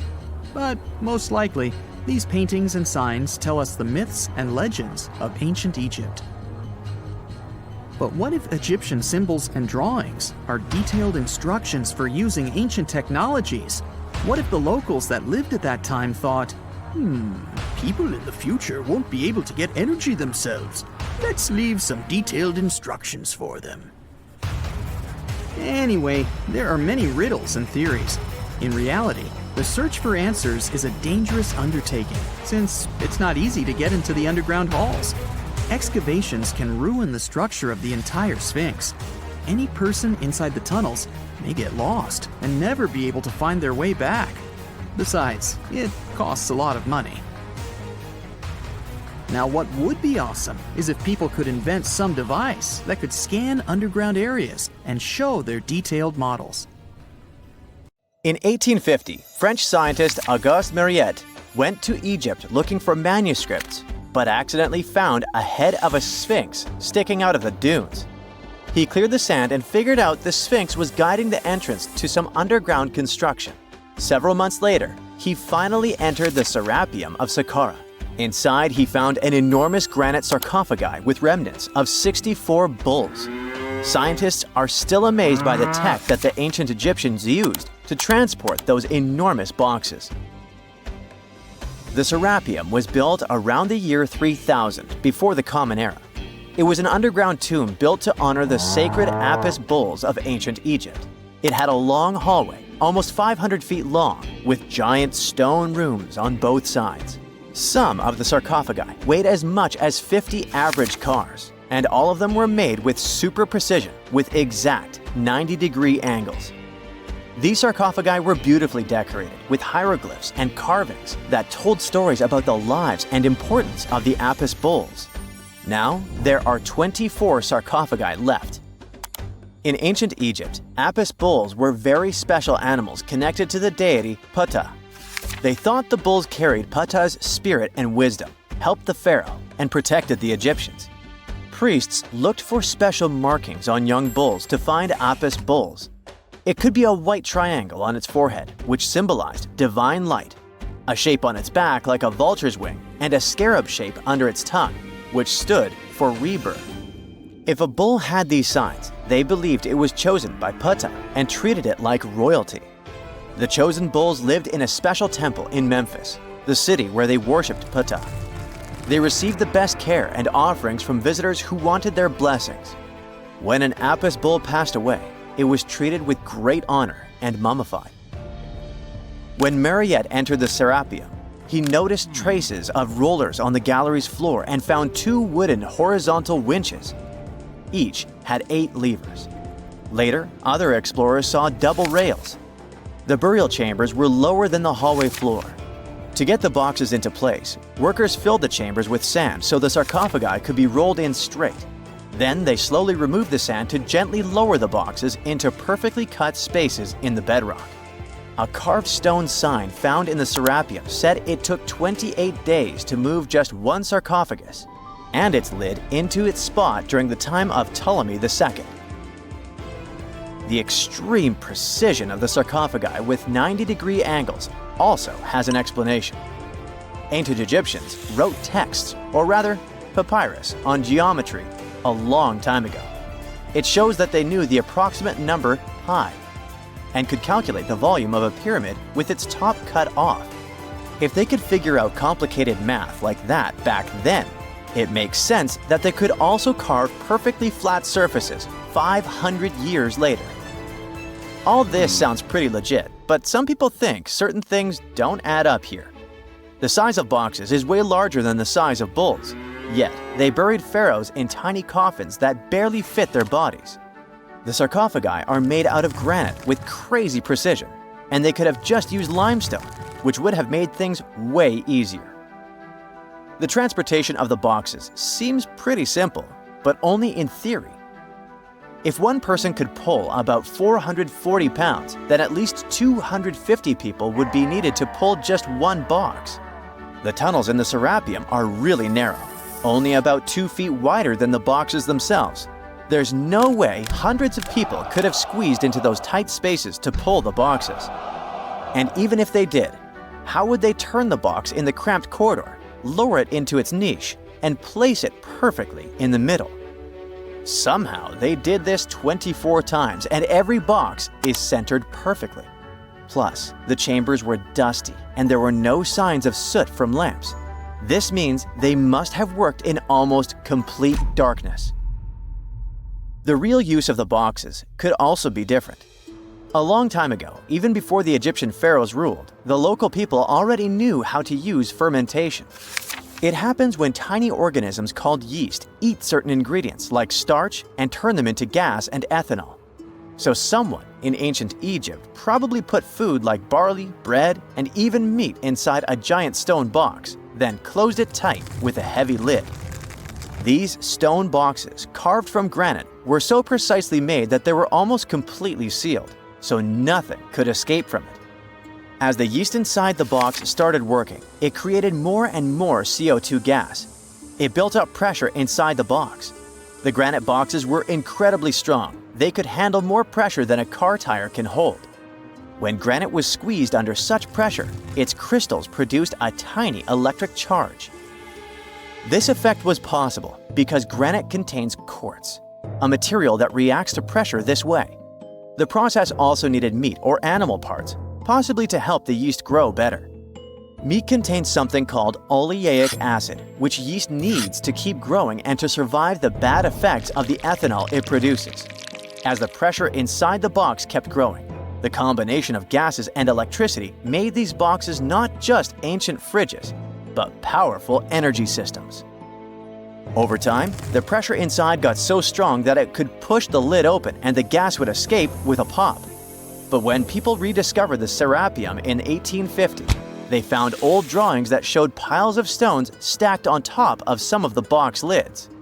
So, someone long ago probably tried to make the lids even heavier by adding extra weight to make it harder for the gas pressure to push them open. This extra weight also meant the quartz crystals in the granite could keep creating more electricity under all that pressure. If someone opened one of these stone boxes thousands of years later, they would only find bones from bulls that were placed in the box. And that's exactly what Mariette discovered in the 1850s. They opened the Serapium for visitors soon after the first excavations in the second half of the 19th century. Prince of Wales even had a luncheon with his guests in one of the sarcophagi. Sands and earthquakes made the site inaccessible for a while, but now you can visit it again and try to solve the mystery yourself. With new tech, we could have answers to many other historical mysteries soon. A team of scientists at Chicago's Field Museum of Natural History recently used a special CT scanner to learn more about ancient Egyptian mummies without unwrapping them. They gently rolled 26 mummies on custom carts out to the parking lot, where the scanner was waiting. It took thousands of detailed X-ray pictures of each mummy and their coffins. When all the pictures were put together, they created 3D images that showed what was inside, the skeletons, and some artifacts. The scientists hope these images will help them understand ancient Egyptian burial practices from over 3,000 years ago. Even though the scanning process only took 4 days, it might take 3 years to study all the data. But scientists were able to learn some personal details about the mummies. One of the most popular mummified individuals at the museum, Lady Chineta, was a woman who lived in ancient Egypt about 3,000 years ago. It looks like she passed away in her late 30s or early 40s. To make sure her body looked complete for the afterlife, embalmers put stuffing in her neck to keep it from collapsing. They also placed artificial eyes in her sockets, so she would have eyes in the next world. She was wrapped in fancy linen and placed in a beautifully decorated coffin. The scans revealed that it had been carefully crafted with a slit at the back, which embalmers used to fit the body. There were also some artistic details on the surface, like markings for her knees. It looks like her burial was on the scale of a high-end luxury car. So looky here, scientists discovered ancient artifacts near King Tut's tomb. Turns out, his VIP final resting place looks more like a public graveyard with about a dozen wooden coffins that's been there for around 3,600 years. Okay, I might have exaggerated a tad. The 11 tombs weren't exactly right next to King Tut, but they were close, near the same city of Luxor. New findings in Egyptian tombs can help us piece together what life was like in ancient Egypt. And guess what? Ancient Egyptians seem to have been remarkably like us, modern humans. Say, the women have always loved jewelry, and archaeologists retrieved a beautifully made necklace with 30 amethyst beads and 2 agate beads, plus a hippo head amulet. Bet it was all the rage back then. Researchers also discovered 2 copper mirrors. One had a handle shaped like a lotus, and the other was decorated with Hathor, the ancient Egyptian deity of the sky, women, fertility, and love. These recent excavations near Tutankhamun's burial site led to another jaw-dropping revelation. For the first time in thousands of years, fragments of Queen Hatshepsut's Valley Temple were uncovered. This fearless woman was thought to be the second female pharaoh, who ruled with both courage and wisdom, leaving a legacy as solid as the stones themselves. Her temple, hidden for ages, opens a window into a time filled with power, intrigue, and spiritual devotion. Archaeologists found over 1,000 beautifully decorated stone blocks on the outskirts of Hatshepsut's funerary temple. There were very few women who managed to take the throne in ancient Egypt. Another tomb was found nearby, and it belonged to the overseer of Queen Teti Sheri's palace, whose name was Jehuti-Mez. Queen Hatshepsut seems to have even more tombs, aces up her sleeve. These tombs were carved into the rock instead of being built as pyramids, showing a unique ancient perspective on how to protect the soul in the afterlife. Experts managed to retrieve some cool ancient pieces from the site. Toys made of clay, mummy masks, winged scarabs, and some amulets.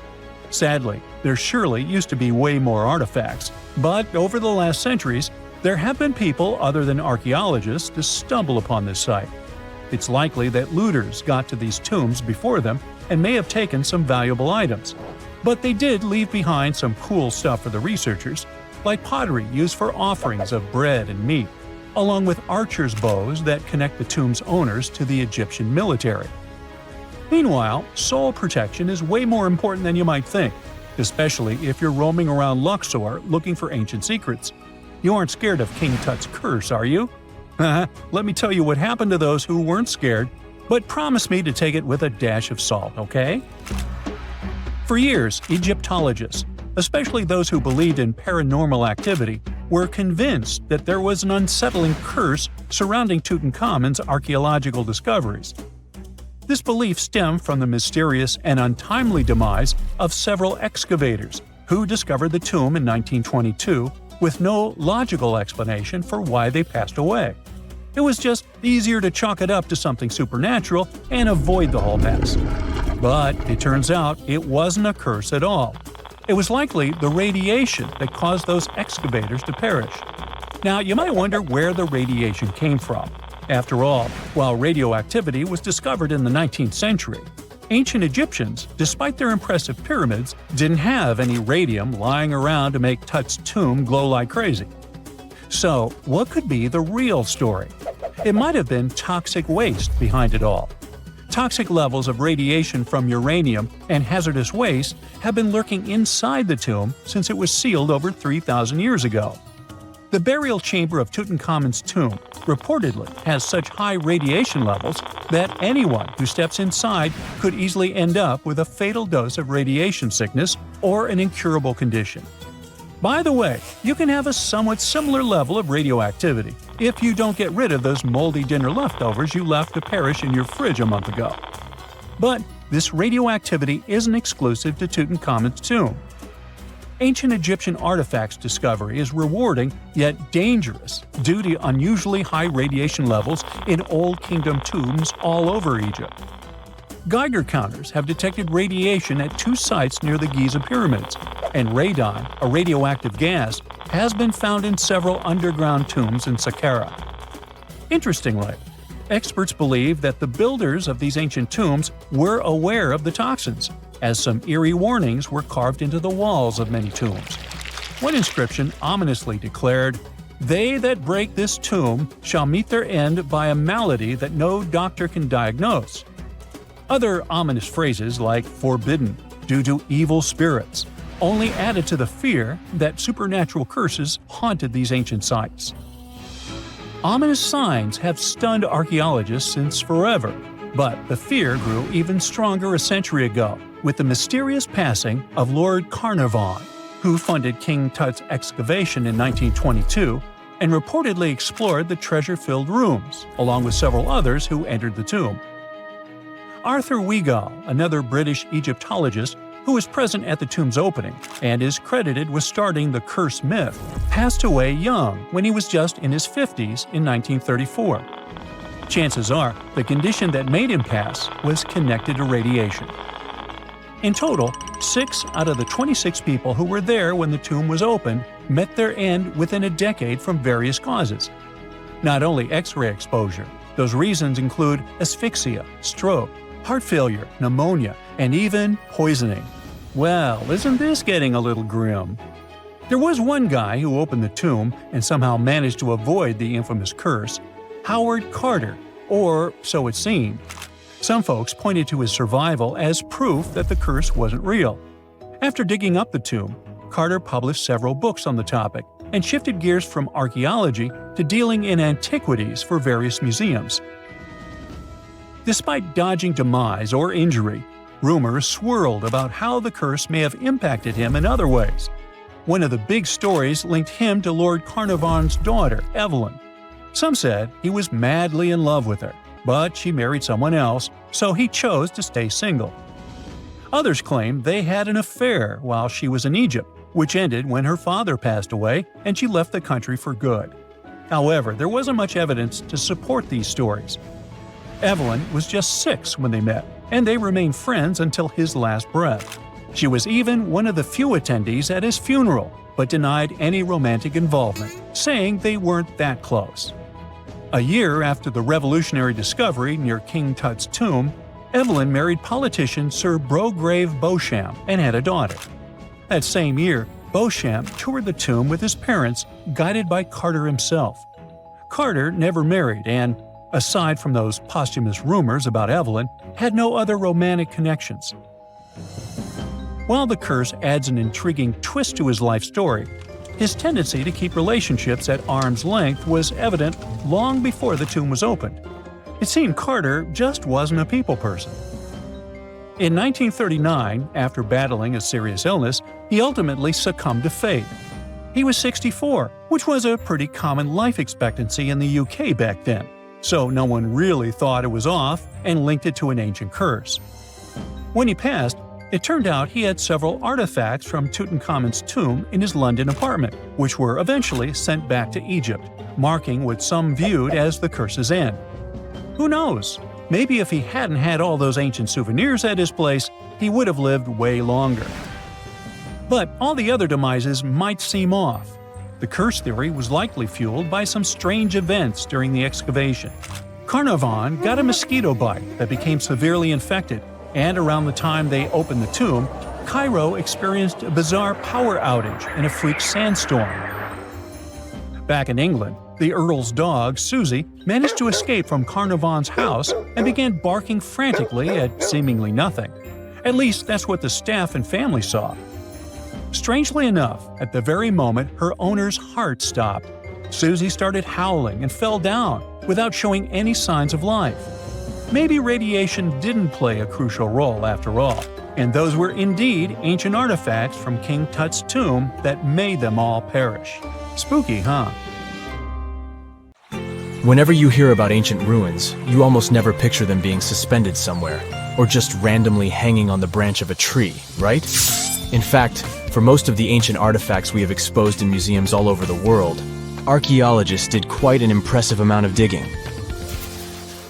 You see, buildings have this funny way of fading away over time if not properly taken care of. Sometimes we need to reuse some building materials, so an older construction may be sacrificed in the process. Other times houses are abandoned, and once they are exposed to the elements on the surface, like rain or sunlight, they don't really stand a chance. Some just simply crumble away due to good old erosion. So the only way a piece of architecture can survive the test of time is if it's somehow gotten buried deep down. Now, how did they end up buried in the first place? Well, it's quite the comedy of errors. Ancient cities had a habit of gradually raising their ground level like a kid adding toppings to their ice cream sundae. You see, these settlements were always busy collecting food and building materials to keep up with their ever-growing population. But hey, who has time to deal with waste and rubbish? It wasn't exactly high on their to-do list back in the day. So when it came to building new houses, ancient civilizations found it much easier to save their sweat and tears by piling up the rubble and constructing right on top. But that's not all. Rivers would also occasionally flood and deposit a layer of sediment on the city floors, further encapsulating those ancient constructions. And in those dry regions like the desert, where the wind likes to show off its sand and dust dance moves, you can bet it was a constant struggle to keep the establishments clean. One hilarious example is the Sphinx, which had its head buried in sand until a group of archaeologists unearthed it in 1817. Some ancient towns eventually got covered up because they were completely abandoned. With less human activity to control their expansion, plant seeds couldn't resist the opportunity and sprouted all over the place.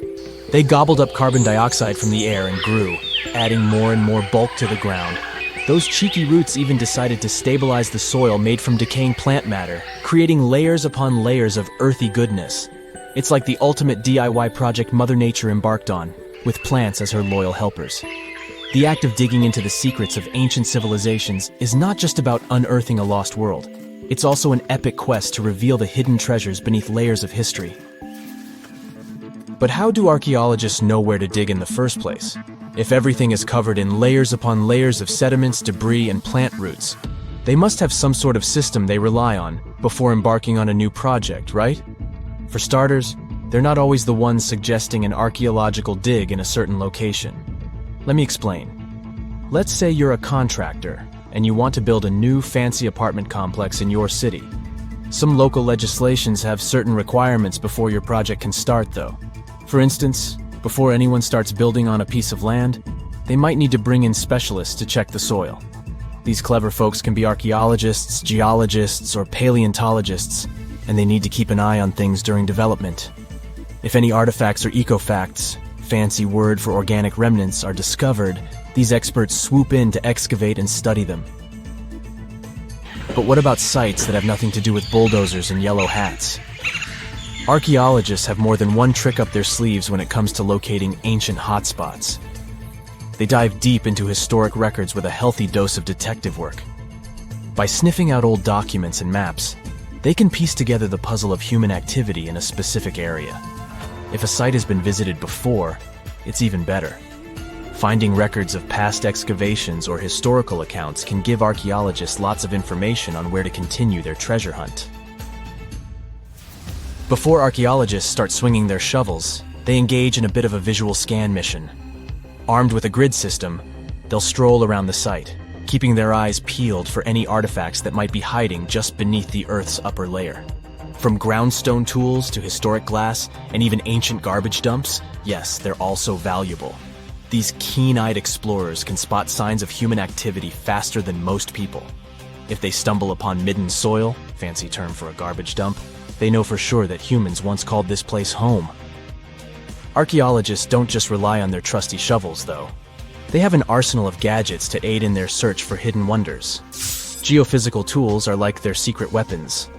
Take the resistivity meter, for example. This clever contraption measures the electrical component of the soil and any buried features or artifacts. A buried wall, for instance, will create a different resistivity reading than the surrounding soil. Magnetometers and ground-penetrating radar work in similar ways, showcasing potential hints of ancient treasures in the soil.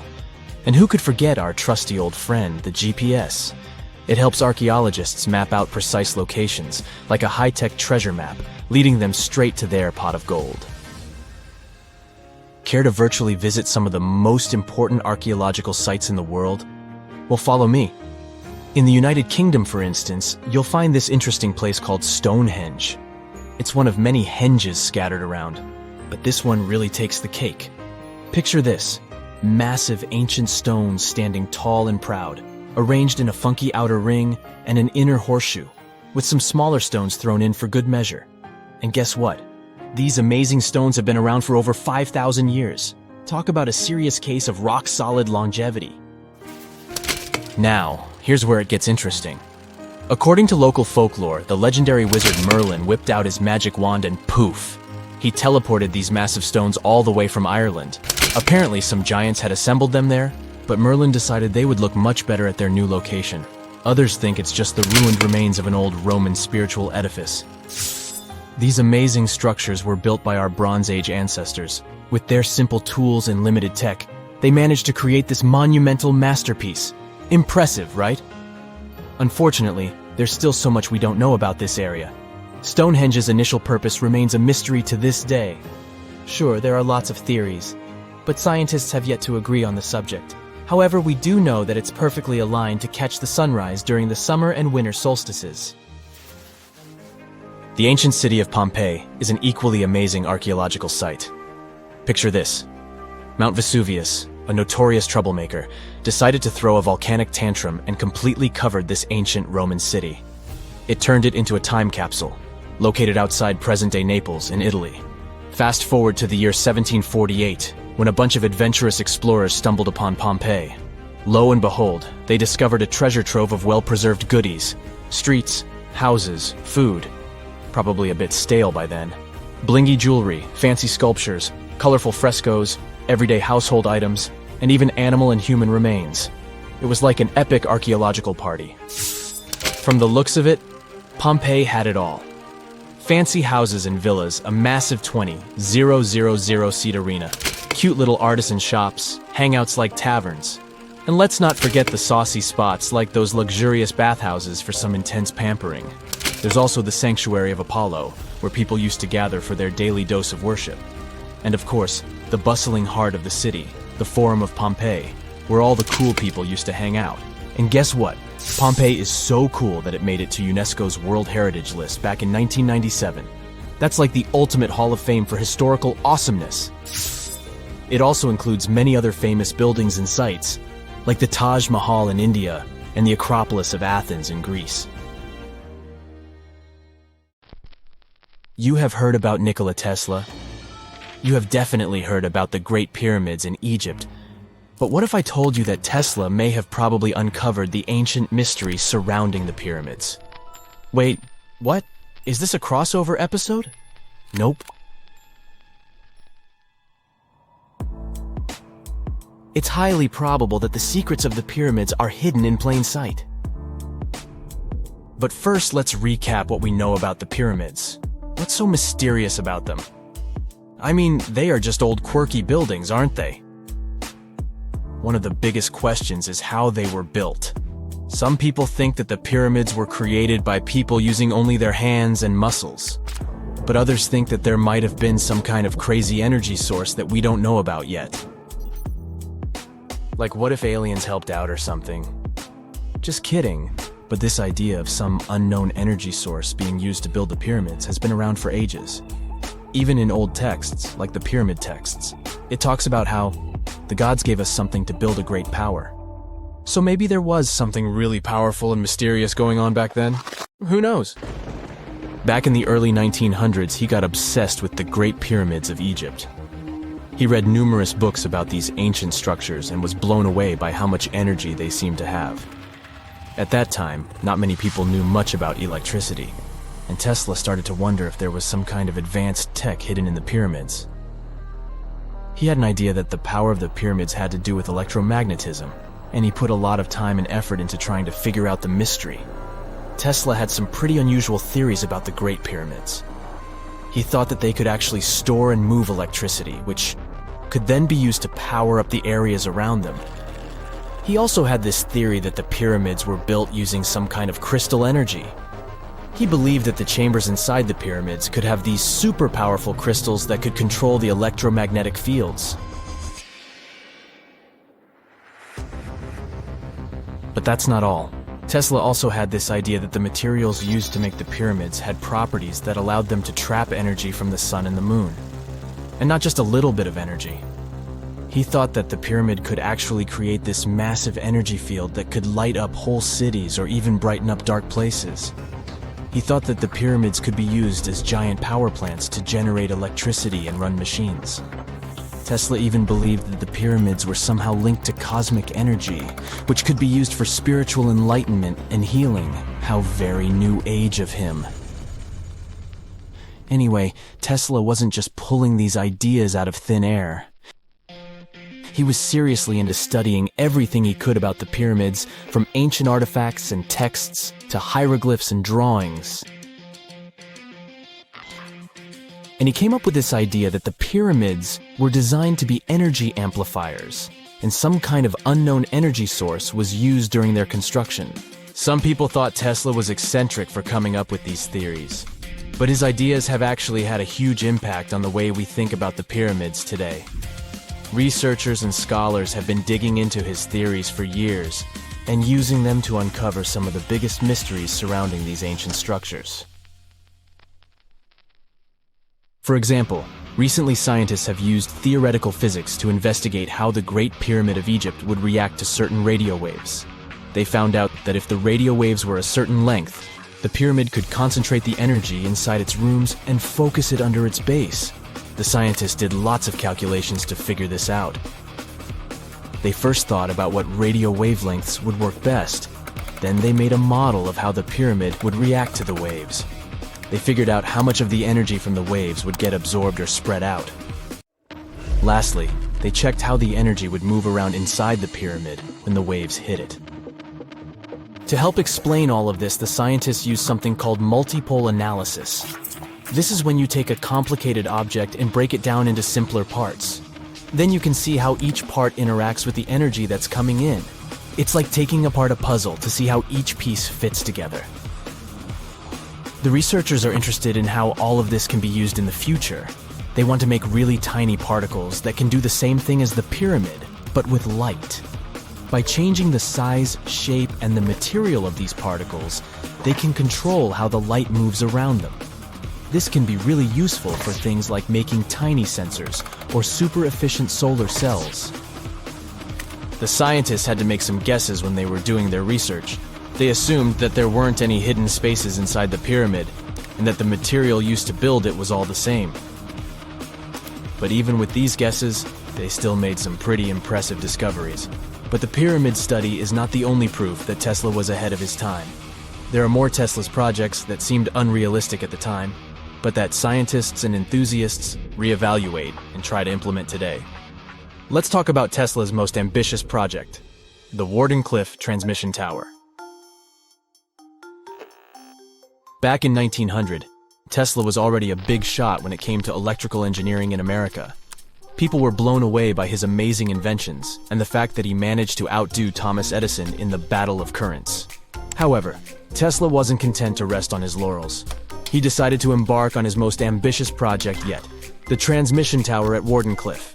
It was built between 1901 and 1905, and it was based on one of Tesla's breakthrough ideas. He had a vision to make the impossible possible by creating a global wireless communication system.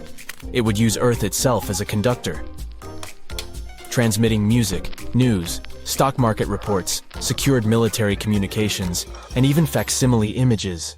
Does it sound familiar? Right, it sounds just like the internet that we use today, only without the use of any wires. But Tesla had a much bigger dream in mind, to transmit power wirelessly. He already proved that high-frequency signals could be sent without any wires using his Tesla coil transformers, and this sparked his obsession with wireless energy transmission. His vision was to not only transform the way we communicate, but also to find a way to transfer power currents globally by tapping into the Earth's natural energy. Tesla believed that there was an abundance of free energy all around us that could be used for humanity's benefit. In 1899, he conducted some top-secret experiments and got convinced that it was possible to transmit electrical power through the Earth's upper atmosphere. This is actually how the Wardenclyffe Tower was created. It was supposed to be the prototype station for a network of towers all over the globe that would provide the whole world with wireless energy. Unfortunately, Tesla didn't have the resources or the patience of his investors to bring this project to fruition.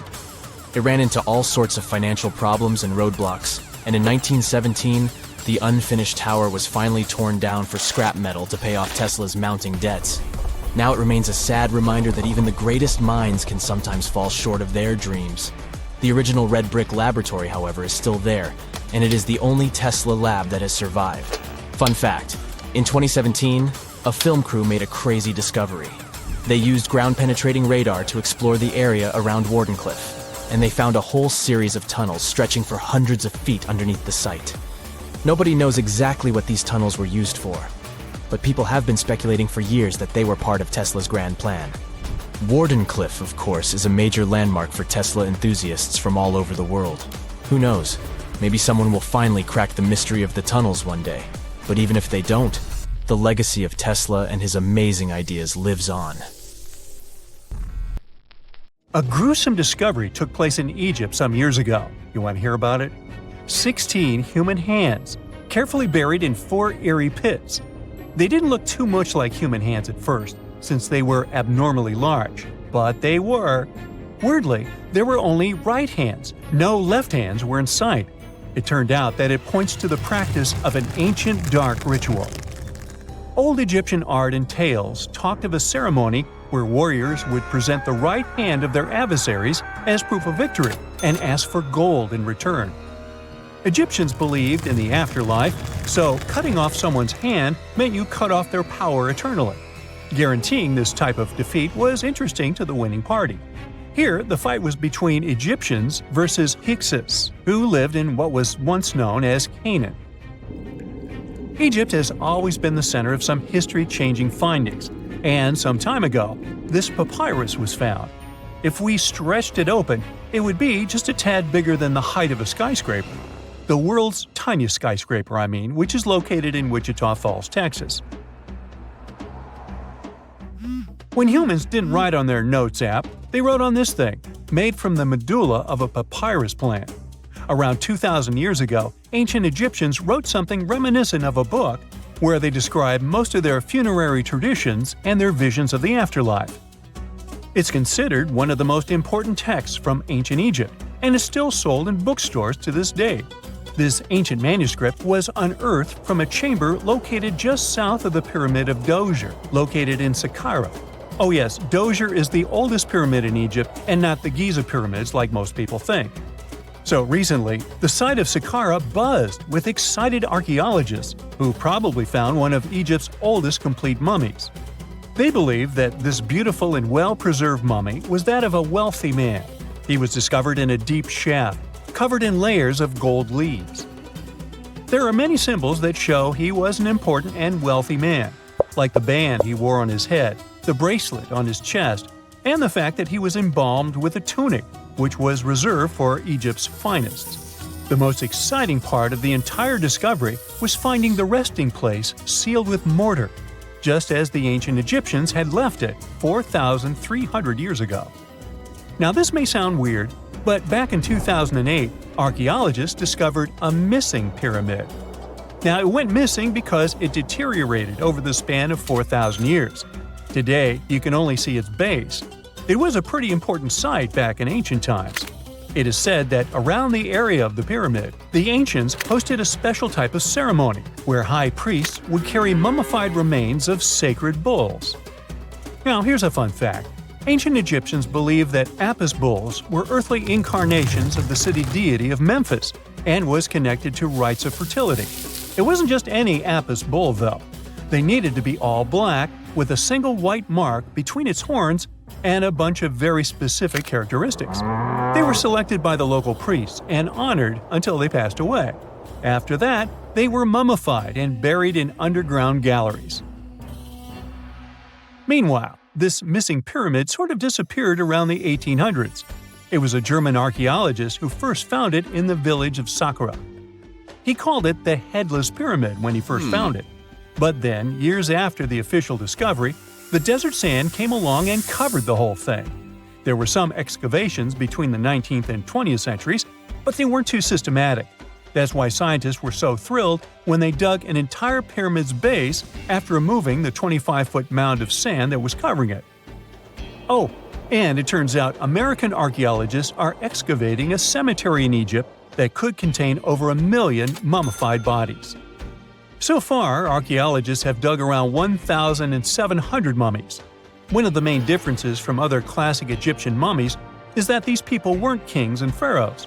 They were commoners that most likely lived about 1,500 years ago, when Egypt was controlled by the Roman and Byzantine empires. The name of the cemetery is cool, though, the Way of the Water Buffalo, just in case you want to check it out on your next trip. Other than bulls and buffaloes, ancient Egyptians also liked baboons. Are you seeing a pattern here? In the beginning of the 20th century, archaeologists discovered a site filled with mummified baboons in a place called, guess what? The Valley of Monkeys. An animal wouldn't have been mummified if it wasn't considered important. Certain animals were more important than others, since they were linked to specific deities. Jackals were connected to Anubis, the ancient god of the afterlife, and cats were likened to the female deity Bastet. Baboons were a pretty big deal, since they were believed to be connected to Thoth, the deity of wisdom and advisor to Ra, one of Egypt's supreme deities. The archaeologists who studied these animals weren't too happy. They think these baboons were kept inside and were deprived of sunlight for most of their lives. They had extreme vitamin D deficiencies and they were poorly fed. Maybe Thoth got angry with these baboon keepers. Just a guess. Since there's never a boring day for archaeologists in Egypt, they also found human mummies with golden tongues. Since Egyptians were all about the afterlife, they believed that golden tongues might help a person speak once they pass to the other side. I mean, it's a long shot, but hey, why not? Some of these mummies were placed in wooden coffins with goods, such as necklaces, pottery, golden artifacts in the shape of lotus flowers and scarab beetles, and iPhones. Just kidding. A new temple was also unearthed recently in Egypt. Scientists believe it was dedicated to honor Zeus Cassios. That deity would be a cross between Zeus, the almighty Greek deity of the sky, and Mount Cassios.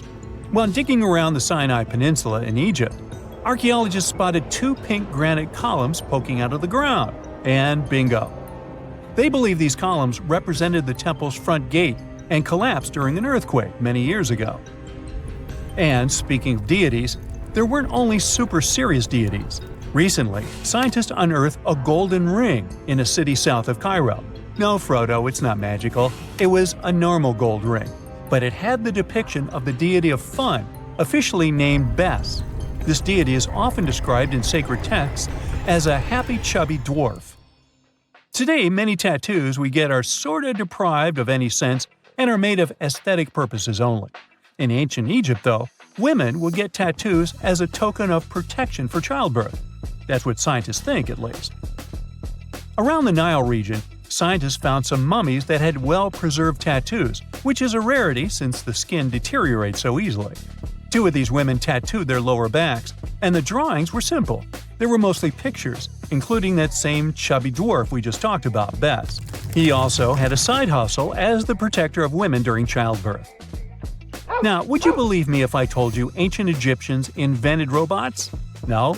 Well, that's because that's not entirely true.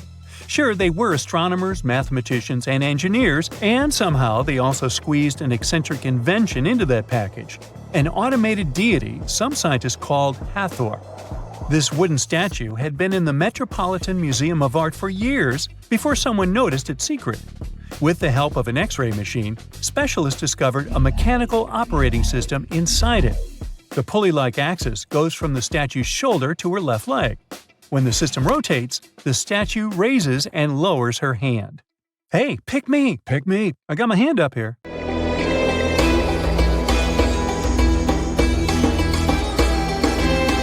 The Great Pyramid was created as the final resting place of ancient Egyptian monarch Khufu. According to legend, French leader Napoleon entered the Great Pyramid and came back out looking shaken and super pale. He never revealed what he saw inside, but whatever it was is said to have affected him for the rest of his life. When Napoleon entered the pyramid, he would have walked through a super tight and ascending passageway. He'd then go through another passageway, known as the Great Chamber. This corridor would have been much taller than the previous one, and would have cobbles too. He'd then reach the King's Chamber, the centerpiece of the Great Pyramid, which was lined with huge blocks of granite.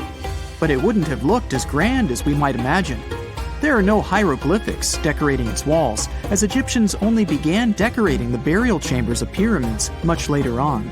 The pharaoh's tombs deep inside the pyramid would have also been filled with treasures, from chunks of gold to the world's most expensive jewelry. But this would have all been looted a long time ago. The only thing that probably would have been left in there would have been a huge sarcophagus, which would have once contained the king's mummy. He'd also have to walk past the queen's chamber. This room most likely didn't hold any queens though, as pyramids were usually only built for one person. There are mysterious tunnels leading from here. To this day, no one is really sure what they're there for. And that's not the only mysterious and creepy thing Napoleon may have encountered, as stories of pharaohs leaving ancient curses on pyramids go way back. Many pyramids had warnings written on the outside, telling of horrifying things that would happen to those who entered and disturbed the peace. We might not know what exactly Napoleon found in the Great Pyramid that scared him so much, but we know for sure what was found in Tutankhamun's tomb. Tutankhamun was an ancient Egyptian pharaoh who was only 8 or 9 years old when he took to the throne. He became a cultural phenomenon when his tomb was discovered almost completely intact in 1922. His pyramid sits in the Valley of Kings in Thebes, modern Luxor, which is in Egypt. Unlike the Great Pyramid, Tutankhamun's tomb was covered in beautiful wall decorations. The walls told the story of how he would travel to the afterlife through the underworld. Egyptians believed all people would have to take this journey, so they would fill their tombs with objects and paintings to help them get there. There'd also be spells painted on the walls. They believed this would help people pass over to the next realm. The journey would be pretty long, and for that reason, the ancient Egyptians would also fill the pyramids with food. Tutankhamun's pyramid was filled with 8 fruit baskets. They even found something called gingerbread fruit in there. The rooms were jam-packed with furniture, statues, clothes, and staves, amongst a whole bunch of other things. You'd likely find a lot of clothes and expensive jewelry in the pyramids as well. The ancient Egyptians wanted their ancestors to travel in style to the afterlife. They put Tutankhamun in his final resting place with over 50 pieces of clothing, all of the highest quality. There were tunics, scarves, gloves, and headdresses, and a ton of jewelry. Bracelets, pendants, necklaces, rings, and scarabs for protection were all found inside. Each of them was made of gold or precious stones. There were also fans made of ostrich feathers to keep the old pharaoh cool in the hot Egyptian sun. But the temperature inside the pyramids never actually went above 68 degrees Fahrenheit. The ancient Egyptians developed a super cool air conditioning system that we don't fully understand even today. Tutankhamun's pyramid also contained 130 walking sticks made from ebony, ivory, silver, and gold to help him on his journey. There were 3 chariots hidden away in case he got tired of all the walking. They also put 11 boat paddles inside, but there was no sign of any boat. The pyramids would be littered with the pharaoh's favorite scents and perfumes. During the excavation of Tutankhamun's pyramid, it quickly became clear that it had been robbed during ancient times. There was damage to doors and traces of oils left in empty jars. It looks like someone raided the pyramid for gold and the scents, perfumes, and oils that had been left for King Tut. There was still a bit of perfume, which was made from coconut oil and frankincense, left in one bottle. It seems like Pharaoh Tutankhamun loved board games. There was an ivory traveling set of senet in his pyramid. Although we don't know for sure exactly how to play it, we have figured out it was sort of an ancient Egyptian version of backgammon. It looks like it was a 2-player game where the goal was to knock your opponent off the board. Not really sure who Tutankhamun's mummy was supposed to play with, though. The ancient Egyptians had some rituals that may seem pretty strange to us. For example, they used to shave their eyebrows off if they ever lost a cat. So it's not too surprising they put some really weird things inside pyramids. Archaeologists discovered a collection of mummified cats and scarab beetles in pyramids that date back more than 4,000 years. They were found in the pyramids of Saqqara, which is south of Cairo. They also found a bunch of makeup kits and mirrors inside. Makeup was worn proudly by both men and women in ancient Egyptian times. Eyeliner was the most popular cosmetic. The Rosetta Stone was one of the best discoveries ever made in pyramids. It was found by our man Napoleon Bonaparte and his team. It's a black granite rock that dates back to 196 BCE. It's transcribed in Greek, Demotic, and hieroglyphic. When it was translated in 1822, we got the key to understanding ancient Egyptian hieroglyphics for the very first time. The discovery of Queen Hatshepsut's mummy in 1903 changed our understanding of the Egyptians forever. After she had passed away, her successor, Thutmose III, removed most of the evidence of her reign, so we basically knew nothing about Egypt's first great female leader. She's now gone on to become one of the few and most famous female pharaohs of Egypt. Pharaoh Khufu even had a fully fledged boat in his pyramid. Archaeologists uncovered more than 1,200 pieces of a giant boat near the Great Pyramid at Giza. They reassembled the boat, and it's a whopping 144 feet long. It's most likely a solar boat, which was designed to carry the resurrected king with the deity Ra. Fun fact, the Pyramid of Giza is the last remaining of the 7 wonders of the ancient world. The other 6 are the Hanging Gardens, the Colossus, the Temple of Artemis, the Mausoleum, the Lighthouse, and the Statue of Zeus. This pyramid was also the world's tallest man-made structure for 3,800 years, and it's the biggest pyramid in Egypt. It took a staggering 2.3 million blocks of limestone, and some weighed as much as 80 tons.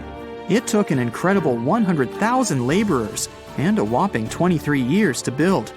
Its original height was a mega 480 feet. In 2017, archaeologists discovered something weird about Egypt's Great Pyramid.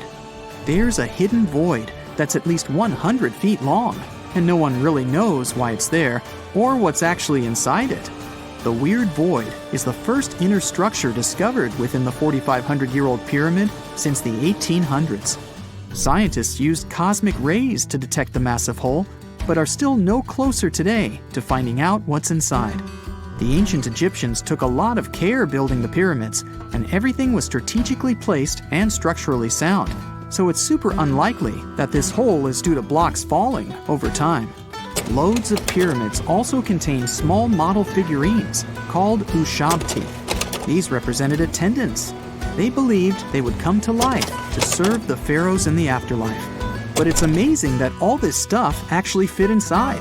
There isn't actually a huge amount of space inside the structures. It's mostly just rock. We all know some iconic symbols. The Statue of Liberty screams USA. The Eiffel Tower represents Paris. And this mask? Undoubtedly, it's Tutankhamun's, right? Sometimes it feels like historians have squeezed every last drop out of the King Tut story. But guess what? The most obvious details often slip right under our noses. Like the fact that this famous mask didn't actually belong to him, nor was it ever meant for him. Stick with me for the details. Can we get a close-up of that mask? Thanks. See those holes? Yep, they're for earrings. And no, it's not that they had anything against jewelry, but back in ancient Egypt, earrings were typically worn by high-status women or kids. Now, if you know your history, you might say, but Tut was a boy king, wasn't he? You're spot on. He began his reign at just 9 years old. Sadly, that didn't last long as he passed away at a very young age. So when he was 9, he might have worn earrings, but he probably took them off when he hit that no earrings age. Sounds reasonable, right? Actually, not quite. That would have been pretty strange since nobody expected him to pass away young. Certainly not at 9. So no one was preparing a kid's mask for a burial. It's this untimely demise that suggests that the mask used was simply the best option available when Tut passed away. There are more clues pointing to the idea that the mask was found in a hurry. Let's think about this. Even though Tut was mummified and his body could wait a bit, his loved ones wanted him to reach the afterlife ASAP. Some experts even believe the paint in the tomb was still wet when it was sealed. But look at his mask. It's a masterpiece. There's no way it was made in a rush. It's way more elaborate than other simpler cartonnage pieces. The renowned mask of King Tut stands 21 inches tall, adorned with precious stones, and features a golden beard that weighs 5.5 pounds, making the entire mask 22.5 pounds. Okay, I'm a bit confused here. So it seems like it was probably a kid's mask, but it had a beard? I've never seen a 9-year-old with a goatee, and I'm guessing you haven't either. Just think about it. A grown man's face compared to a kid's face. Fun fact for you, our faces pretty much stopped growing at the age of 16, so by 19, Tut would have definitely had the face of an adult man. Can you imagine trying to fit a relatively small kid's mask on a grown man?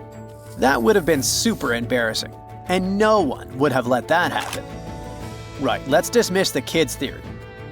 Now, the second option, if you remember, is that the mask could have originally belonged to a woman.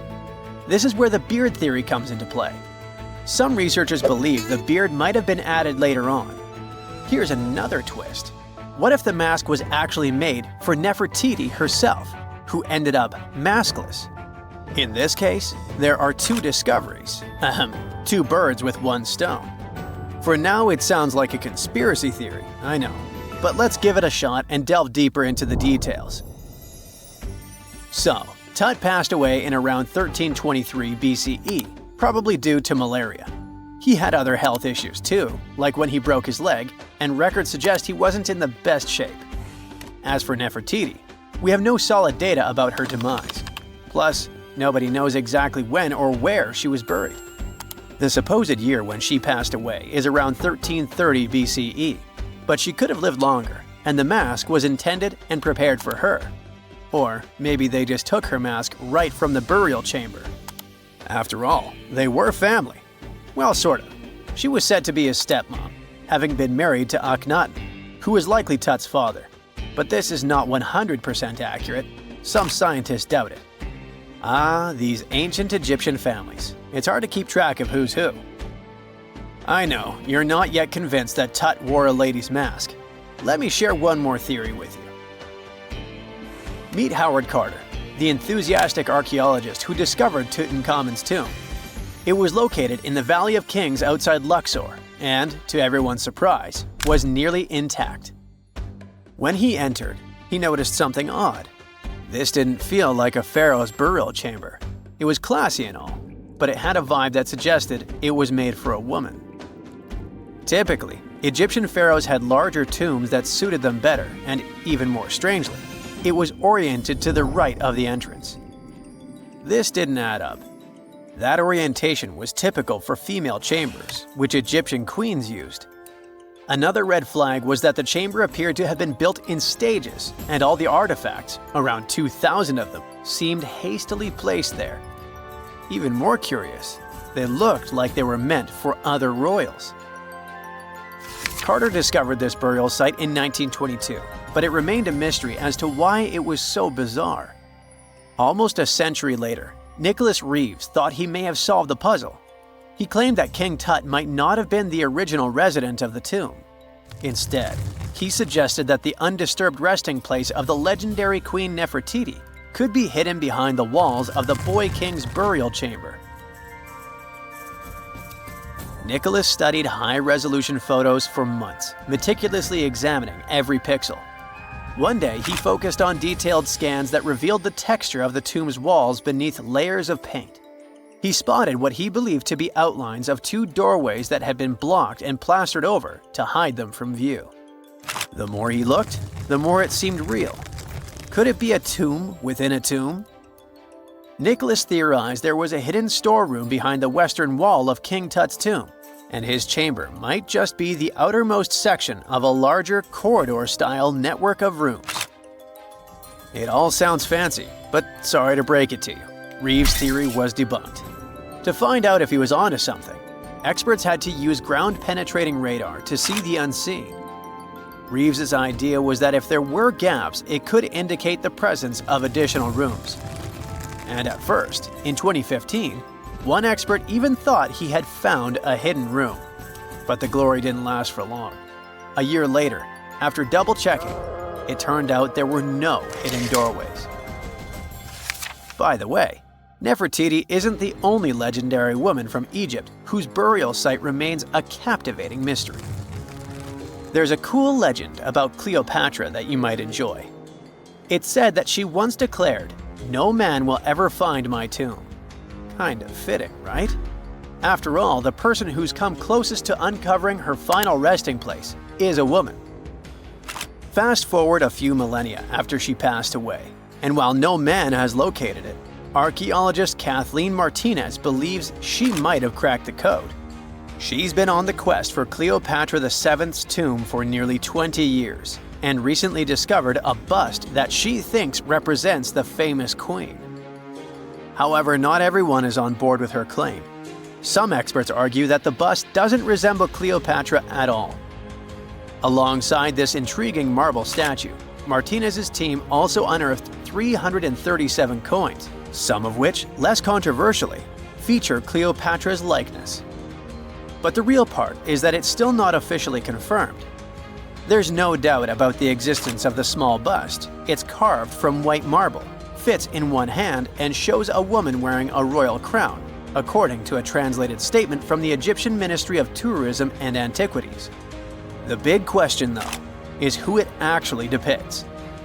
While Martinez insists this statue is a representation of Queen Cleopatra VII, many other archaeologists argue that the facial features don't match, suggesting it likely belongs to a princess instead.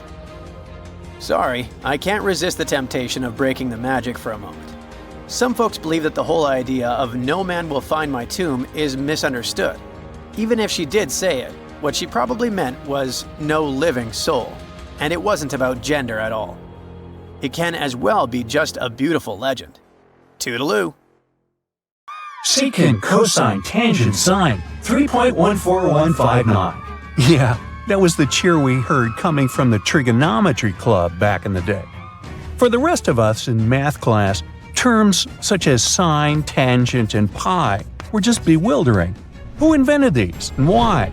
Was their only purpose to make it harder for students? Well, not quite. Trigonometry was invented by the ancient Egyptians. They needed this knowledge to construct pyramids, and they did a pretty good job too. The Great Pyramid in Giza still stands today, some 4,500 years after it was built. No recalls either. So let's get out of that classroom and on a journey through time to reveal the secrets behind the ancient Egyptians' precision. Here you are, standing on the Great Pyramid's construction site, some 9 miles from Cairo. Well, the city still isn't there, as you're surrounded only by the desert and teams of construction workers. They're transporting large stone blocks weighing 2.5 tons each. They're inside a wooden sled that sits on large rollers. A crew of 8 men rolls these blocks along the ground. You immediately think of the rollers on a supermarket cash register. The principle is exactly the same, but the scale is greater, much greater. Scientists estimate that the Egyptians used 2.3 million such blocks in the Great Pyramid alone. And the block in front of you is one of the lighter ones. The heaviest of them weighed up to 15 tons. But where did all these blocks come from? Most of them originated from quarries around Giza. It's not that impressive, you think, but wait until you hear how ancient engineers transported the granite used in construction over 500 miles to the pyramid. There were no railways or highways back then, but the mighty Nile was always there. Researchers even believe that the Egyptians dug a canal to connect the Nile directly to the pyramid's construction site. All they had to do then was to wait for the flood season to begin, and voila! The rising water levels floated the heavy stone blocks for them. But how did they lift the enormous stones on dry land to stack them up to the top? Did they use oversized cranes? Well, ancient Egyptians worked around this problem, literally speaking. One of the workers is now pointing to the giant ramp going around the pyramid they're building. This is how a mountain road zigzags its way to the top. If the ramp went directly to the top of the pyramid, then workers couldn't pull the stone blocks along it. It would be too steep. Scientists have calculated that 8% could be the maximum incline. So ancient Egyptians just extended the ramp around the pyramid. Again, these are all theories, as the ramp could have been inside the pyramid, as some researchers suggest. The exact building method is still a mystery, guarded by the Sphinx. That's its real name, right? Wrong. As the Great Sphinx is just the statue's alias. You know, the name writers take when they want to hide their true identity, or a singer's stage name. The Sphinx's real name, translated from Egyptian, means Horus in the horizon. That was the name for the Egyptian deity of the sky. The trail of mystery doesn't end there, as a man walks past you with a bucket of paint. He's going to add a touch of color to the Great Sphinx. Researchers found specks of this red color next to its ear. That was some strong paint, as it survived for thousands of years. You are now standing straight in front of the Sphinx. You look up. It's very tall, right? 66 feet to be precise. Now resist the urge to take a selfie. You can do it. Now you notice something else. It looks like the Sphinx is in the center of a giant triangle in the back. That's one side of the Great Pyramid. And no, your eyes are not playing tricks on you. The Sphinx really does sit in the center of the pyramid's lateral face. Here's where math comes in handy. A pyramid has 4 sides, called lateral faces. There's also a 5th face, the base, but that's not visible. It's, wait for it, face down. The Sphinx has one last mystery to reveal: its age. Scientists agree that Pharaoh Khafre built the Sphinx. He ruled after his father, who had built a great pyramid nearby. So both structures were finished around the same time. Let's talk about numbers again. You've heard of Cleopatra, the Egyptian princess described as a woman of great beauty. Hello? She saw the pyramids, but she lived closer to the time of the first iPhone than the time of the people who built the pyramids. Fascinating, right? You can see thousands of people around you. They're working hard to build the pharaoh's tomb. But how many of them are there exactly? One Greek philosopher estimated there were as many as 100,000 workers. Seems like an okay number for such an enormous structure, but it can't be true. Science simply can't back up this number. Egyptologists put the total number of workers at 30,000. And yes, Indiana Jones was one of them, at least on the big screen, but he showed up late. Egyptologists know a lot about the pyramids, but not everything. Not because they don't want to, but because they haven't yet dug up enough evidence. They can only guess how the building process went. First, engineers would arrive to choose the right spot and do the necessary measurements. That's why they needed all that complicated math. Then, it's time for sourcing the material, the large stone blocks I mentioned earlier. When boats deliver them to the site of the future pyramid, workers can finally do their thing. They operated in smaller groups, but there were at least 2,000 of them chiseling and carving away at any given time. Sounds like a typical construction site today? Well, that's because it is, just thousands of years ago. It's amazing what ancient Egyptians were able to achieve with just copper and stone tools. The pyramid is now complete in front of you. But is it the same pyramid we see today? Why is this structure shining bright in the desert sun? Isn't it supposed to be a dusty yellow color? Well, no. Human activity and the elements have completely stripped the outer layer of stones over time. Expert craftspeople polished these blocks using nothing but stone and sand. The end result was a smooth and shiny rock. On the day it was completed, the Great Pyramid of Giza was a perfect triangle of light. Its polished sides acted like giant mirrors, reflecting the powerful Egyptian sun. This is the point where you should put your glasses on, and that shiny thing you see at the pyramid's very top is actually gold. The capstone at the top of the pyramid is called a pyramidion. It was covered in sheets of gold. As you can guess, these were the first stones to disappear. Let's make another stop before we get you back to your classroom. We travel to the British Isles, and no, Stonehenge isn't our destination. It is Newgrange in County Meath. Scientists estimate that the ancient peoples of Ireland built this stone monument around the year 3200 BCE. This makes it older than both Stonehenge and the Great Pyramid in Giza. The function of the circular mound in Newgrange is the same as the one of the Great Pyramid and equally mysterious. The estimated amount of loose stone present in the valley is over 220,000 tons. And it's not just randomly thrown on a pile. The order in which the stones are set makes the structure water-resistant. That would explain how Newgrange had survived for so long. Kinda makes you want to splash out the cash for that waterproof phone case, huh? Well, you're back in your school desk, but today's math lecture is the last thing on your mind. You're thinking about how great the Egyptian pyramids are, and if we have something similar today. It turns out modern engineers are just as impressed with the Great Pyramid as you are. There's a glass pyramid sitting in the main courtyard of the famous Louvre Museum in Paris. The panorama of San Francisco wouldn't be complete without the 48-story Transamerica Pyramid. But Las Vegas went the furthest. There we find the Luxor Hotel. It's so big that it's the third largest pyramid on the planet. And guess what's in front of it?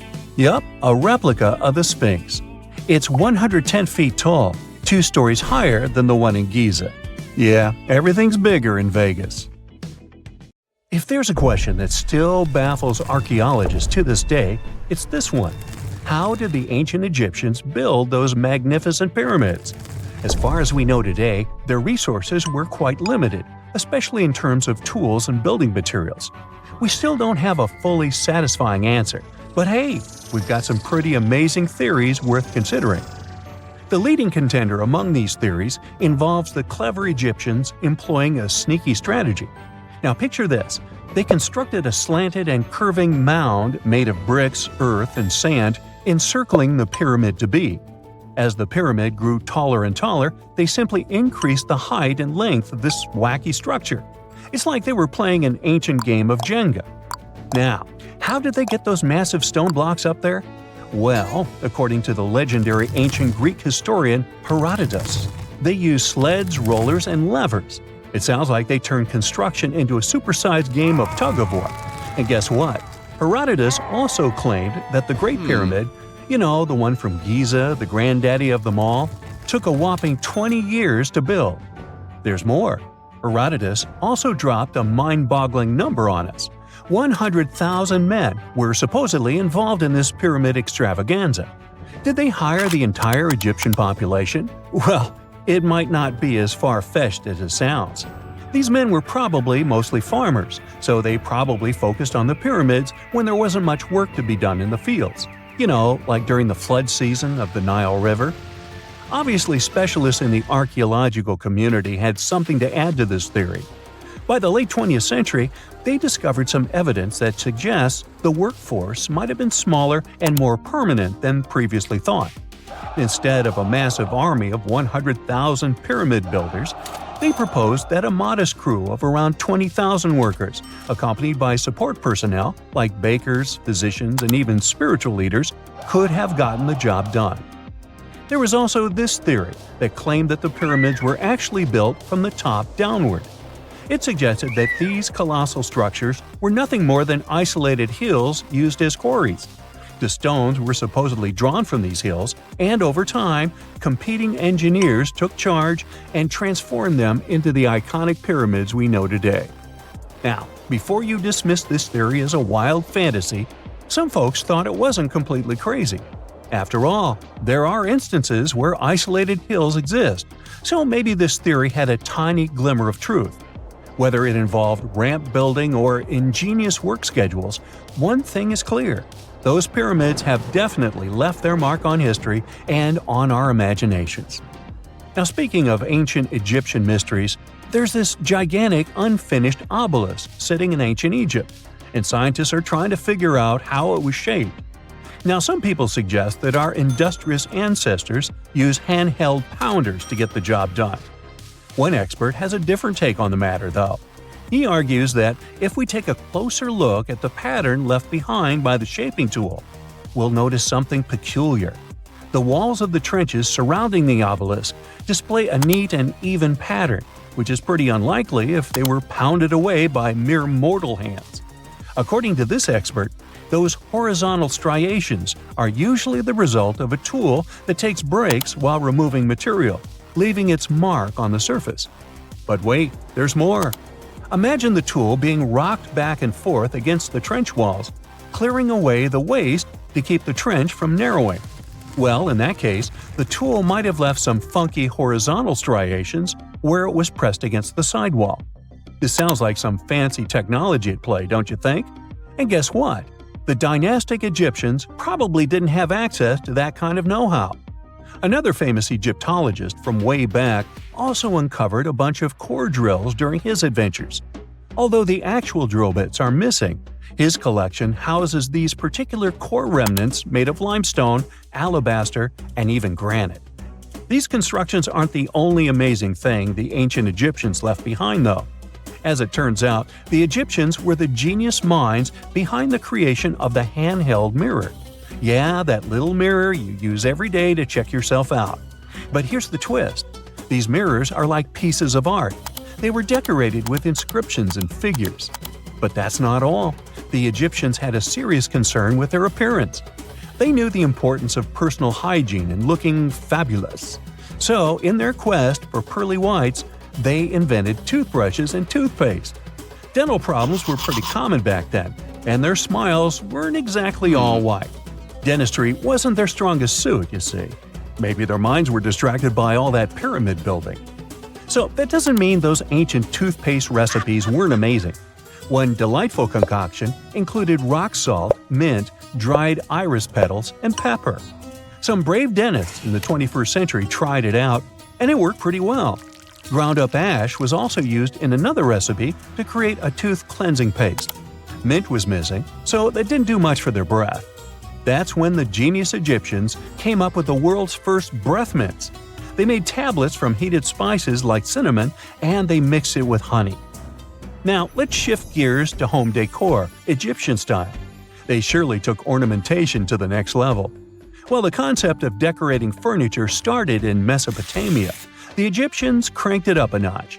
They went all out with different colors of ink and even developed various weights of paper. Oh, and let's not forget about those cute little area rugs we all have in our homes today. Guess who came up with the idea? Yep, the Egyptians. They used the versatile papyrus plant to make those cozy rugs. And speaking of trends, the Egyptians loved their knickknacks.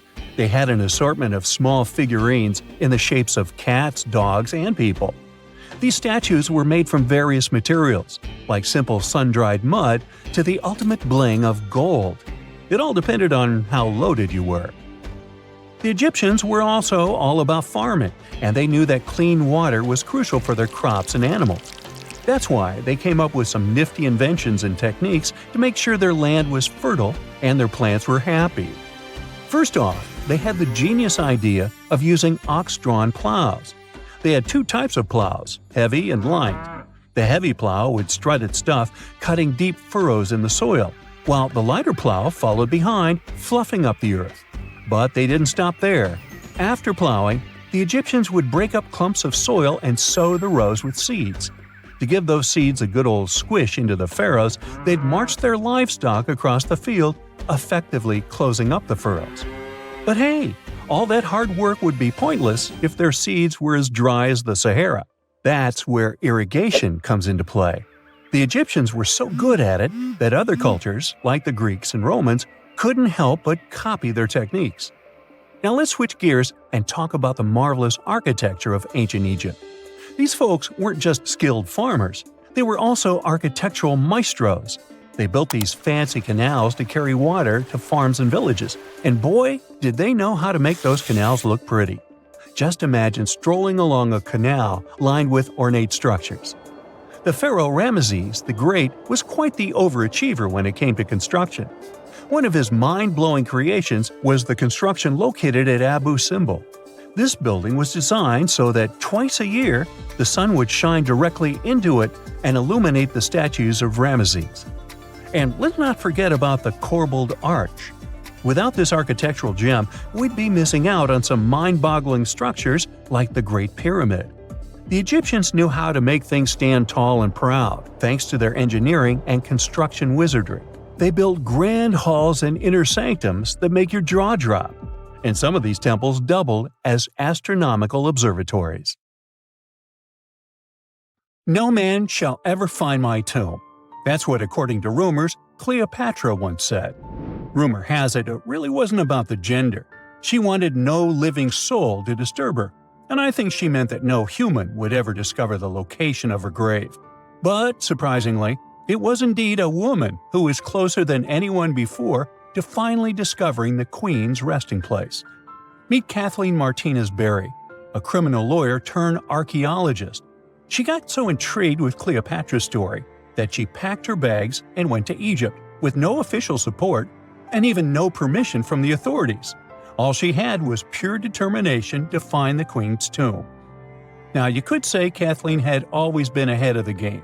She skipped grades in school, mastered piano, chess, swimming, and martial arts, and grew up listening to top intellectuals debating in her home. And she even got her law degree at just 19, and archaeology was her side passion. She had never actually been to Egypt, never dug up a single artifact. But her fascination with Cleopatra went all the way back to an argument with her father in 1990. That day, she walked into his library looking for a copy of Antony and Cleopatra by Shakespeare. Her dad, Fausto Martinez, a professor and legal expert, casually called Cleopatra a seductress. Kathleen wasn't having it. She fired back, arguing that history had been totally unfair to Cleopatra. The Romans, she said, wanted to destroy her reputation, and for centuries, people had just believed their version of the story. The debate went on for hours, and in the end, her father admitted maybe he had judged Cleopatra too harshly. That conversation changed everything for Kathleen. From that day on, she read every ancient text she could find, especially Plutarch's account of Cleopatra and Mark Antony. The more she learned, the more convinced she became that Cleopatra wasn't just some queen who fell for the wrong guy. She was a genius, playing a dangerous political game to keep Egypt independent. And the more she read, the more she started thinking, what if everyone had been looking for Cleopatra's tomb in the wrong place? That thought stuck with her. When she was caring for her second child, she earned a master's in archaeology. Multitasking. That reignited an obsession that would take over her life. uncovering the truth about Cleopatra. Even though most experts believe that Cleopatra's tomb, along with the final resting place of 13 other Ptolemaic rulers, lies somewhere beneath modern-day Alexandria, Dr. Martinez has a different idea. She believes Cleopatra was buried at Taposiris Magna, an ancient temple dedicated to Osiris, the Egyptian deity of the afterlife. But she still needed an ancient foundation plate. These plates, about the size of a smartphone, were placed beneath important temple structures and often contained inscriptions explaining when and why the temple was built. If she could find a plate that confirmed the temple was dedicated to Isis, Cleopatra's patron deity, she'd have solid proof that this was the right place to look. Nothing could deter Martinez. She excavated the entire temple site, digging deeper than anyone before her. Her team found coins with Cleopatra's name and face stamped on them. It meant Cleopatra had a direct connection to this site. Then, they uncovered something even more interesting: a tunnel used to bring water to people, leading straight from the temple into the Mediterranean Sea. So, if parts of the temple had already sunken into the water, could Cleopatra's tomb be down there too? Martinez needed proof to convince Egyptian authorities to let her search underwater. And, against all odds, she found the missing foundation plate. On it, the pharaoh offered a large area of Nubia to deity Isis. That was it, the confirmation she needed. The temple was indeed dedicated to Isis, proving her theory wasn't just speculation. If one temple was on land, Martinez suspected the second temple, possibly Cleopatra's tomb, had collapsed into the sea. She needed help from experts in underwater archaeology, so she reached out to Robert Ballard, the guy who discovered the Titanic. With support from the Egyptian authorities, she and her team began exploring the waters off the coast of Alexandria. And what they found was mind-blowing. Underwater, they discovered massive stone structures, some standing 6 to 10 feet tall, right where the coastline would have been thousands of years ago. They also found basalt blocks, the same material used in the statues from the first temple. That meant one thing: those weren't just random rocks. They were the remains of a lost city, buried beneath the sea for centuries. Now, we can only wait and see whether Martinez and her team will be able to unravel one of the greatest mysteries of the past left by the outstanding woman that was Cleopatra. Here's some backstory. After her father, Ptolemy VII, passed away, Egypt's throne went to both Ptolemy VIII and Cleopatra, or so it seemed. Cleopatra, just 18 at the time, allegedly married her 10-year-old brother. Yeah, ancient royalty had some different customs, though there's no solid proof of that. But sibling love didn't last long. Young Ptolemy decided he wanted all the power for himself and tried to push Cleopatra out. Forced to flee the country, she didn't just sit around feeling sorry for herself. She raised an army, ready to march back and take what was hers. That's how, at 21, she was already in the Sinai Desert, leading an army and planning her return to the throne. Now, by that time, Cleopatra had already been locked in a powerful political, and not only political, alliance with Julius Caesar. In June 47 BC, she gave birth to a son, Ptolemy Caesar, better known as Caesarion, who, many believe, was Caesar's child. But that didn't stop her from playing by Egyptian royal rules. And her husband number 2, her other brother, Ptolemy XIV. Yep, despite her ongoing affair with Caesar, Cleopatra married yet another sibling, because, in her world, keeping the throne in the family was the name of the game. Now, marriage aside, Cleopatra's bond with Caesar stayed strong. She even traveled to Rome with Ptolemy XIV for a state visit. But instead of playing the role of a dutiful queen, she stayed in Caesar's private villa by the Tiber River. But after Julius Caesar lost his life in 44 BCE on the Ides of March, Cleopatra's political standing became shaky. To make matters worse, her brother-husband Ptolemy XIV passed away soon after, and some suspect Cleopatra had a hand in it, leaving her as the sole ruler of Egypt. Meanwhile, back in Rome, Mark Antony was rising to power as Caesar's presumed successor. Wanting to size up the Queen of Egypt, he summoned Cleopatra, and she did not disappoint. Sailing into town on a lavish barge, dressed as a deity, Cleopatra made quite an entrance. Antony was instantly mesmerized, so much so that he left his third wife back in Rome and followed Cleopatra to Alexandria, where their relationship turned into a full-blown royal affair. The two had 3 children together. Together, they waged war against Caesar's adopted son, Octavian, in a battle for control of the Roman Empire. The last time the queen was seen, she was in her mausoleum, dressed in full royal splendor, diadem on her head, lying on what Plutarch called a golden couch. When Antony and Cleopatra lost at Actium, Octavian's forces marched into Alexandria. Cleopatra apparently knew the end was near, so she locked herself inside her mausoleum, surrounded by gold, silver, pearls, and priceless art. Those were the treasures she threatened to burn rather than let the Romans take them. Antony, meanwhile, wasn't going to let the Romans capture him alive.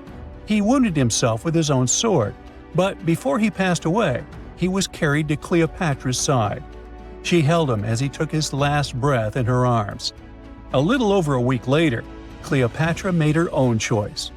Rather than face humiliation as Octavia's prisoner, she ended her life. Legend says it was the bite of a deadly asp, though history isn't quite clear on that. At the time, Cleopatra was only 39. Sounds like a rather full life to me. Egyptian archaeologists made an extraordinary discovery near Cairo just recently. Drumroll, please. The most ancient and most complete mummy yet discovered in the country. Yes, they were keeping it under wraps. The 4,300-year-old mummy was found in a group of tombs close to the step pyramid of Djoser, dating back to the Egyptian Old Kingdom. It was covered in layers of gold. The team also found several other tombs, including one belonging to an ancient Egyptian official and another belonging to a secret keeper who had the power to perform special ceremonies. Another interesting tomb was that of a writer, which featured the largest statues ever found in the area. This vast burial site is also home to more than a dozen pyramids and resting grounds. Probably one of the most famous mummies in the world is that of Hatshepsut. She ruled Egypt like a boss for around 20 years, building all sorts of impressive buildings and creating new trade routes. But when archaeologist Howard Carter found her tomb in the Valley of the Kings, her sarcophagus was empty. However, Carter did find 2 coffins in another tomb, one of which belonged to Hatshepsut's wet nurse and the other to an unknown woman. In 2006, a team of specialists decided to investigate whether that mysterious lady was the queen herself. They found a molar tooth in a wooden box with Hatshepsut's name on it, and when they compared it to a gap in the mummy's mouth, it was a perfect match. Ramses II was a pretty impressive ruler, but it was his mummy that eventually made history. Now, we don't hear too much about his daddy. Okay, I'll stop. Ramses is considered to be the most powerful pharaoh in all of Egypt, as he reigned for a whopping 6 decades. He also lived to be over 90 years old. Now that's pretty amazing, considering the time he lived in. Ramses II supposedly had over 100 offspring too. Talk about a big family. When he passed away, his body was originally buried in the Valley of the Kings, but some sneaky guys tried to rob his tomb of all his treasures. Officials back in the day weren't having any of that though, so they moved his body to a secret location to keep it safe. Fast forward to the 1800s, and Ramses II's mummy was discovered along with a bunch of other rulers and important officials. But it wasn't in the best condition, so archaeologists flew it to Paris to get it, pampered. Problem was, he couldn't just be transported into another country. The only solution available was to give Ramses II his own passport. His occupation was listed as king, and the document even featured his photo. Most mummies aren't necessarily known for having the most hydrated skin. But that of an ancient woman, also known as Lady Di, proves otherwise. No, not that Lady Di. This wealthy lady from ancient times was discovered in an ornate tomb in 1971, and she looked fabulous, if we can say so about a mummy. Thanks to the special conditions in her tomb, like the moisture in the environment and the lack of oxygen, her body was almost perfectly preserved. Her skin was soft, her hair was on point, and she was still flexible. The museum that now proudly displays her mummy also shows a ton of fancy items that were buried with her, like dinnerware and musical instruments. Archaeologists investigated the mummy further and discovered that she passed away from a heart attack at around 50 years old. Even though it hasn't been around for over 2,000 years, Lady Di is still making history. The mummy of Otzi the Iceman was discovered in the Alps in 1991. Austrian authorities initially thought he was a modern mountaineer because he was so well preserved. Turns out, he was actually from the Copper Age. He was found in a mountain pass over 10,000 feet above sea level. Through studying his mummy, we've learned so much about life in Copper Age Europe. For example, we know that he was a native of Central Europe and enjoyed eating meat. He also suffered from arthritis, narrowing arteries, and intestinal problems. But he likely used acupuncture and medicinal herbs to treat these conditions. And apparently, he was pretty handy with tools. He sharpened them just days before his untimely demise. Who knows if he was expecting trouble or just getting ready for some routine work. Now, King Tut and his story is most likely the one that made all mummies famous. This pharaoh passed away at the young age of 19, more than 3,000 years ago. But his mummy is still one of the most well-known in the world. When his tomb was opened in 1922, people went wild because it was still intact, unlike many other royal tombs. It had some seriously blinged-out coffins, including one made of solid gold. Not only did Tut's tomb give us a glimpse into ancient Egyptian history, but his mummy also taught us a lot about the time he lived in. DNA analysis helped identify his parents and revealed that the pharaoh had a rare bone disorder that might have made walking a bit tough. Now, Ginger is most likely one of the coolest mummies you'll ever hear about. He's like a time traveler from 5,000 years ago who's still looking fly with his golden hair and perfectly preserved nails. Ginger was discovered in Egypt and is believed to be the earliest known mummified body. Before people even knew about mummification, they used to place bodies in shallow graves in the hot, dry sand. And since the sand absorbed all the water, bacteria couldn't reproduce and the body was preserved naturally. Now, scientists are not sure if Ginger's preservation was intentional or not, but since he was buried with some pottery vessels, it's likely that whoever buried him knew some serious preservation techniques. If you want to meet Ginger in person, he's currently chilling at the British Museum. One Dutch art collector bought a statue from Asia and ended up finding a weird discovery. The statue contained a mummy hidden inside. Unfortunately, the body was too fragile to move, so they had to leave it there. The coolest part is that this mummy is over 1,000 years old and was on display for 200 years before being encased in the statue. When scientists did a CT scan, they found out that the mummy was filled with paper scraps covered in writings. Experts think he might have done this thing called self-mummification, which is a pretty intense process involving a special diet and tea that makes your body less prone to bacteria. Only a few people could handle this ritual, and those who managed to do that were seriously respected. No other Egyptian queen has baffled scientists and historians like the stunning Nefertiti. Based on her statues, she was known for her slender neck, wide eyes, and high cheekbones. Her name translates to "the beautiful woman has come." Talk about living up to your name, huh? Even though she wasn't a pharaoh herself, Nefertiti still managed to leave a lasting impression. Written records suggest that, as a wife and queen, she held an incredibly influential role. Because of her power, she was indeed admired, but she also managed to make quite a lot of enemies throughout her life. She was also related to King Tut, but not biologically. Rather, she was his stepmother. So far, locals have yet to identify her mummy, but that may soon change. A local Egyptologist who has been busy excavating tombs in the Valley of the Kings has found two mummies that he believes could be Nefertiti and her daughter.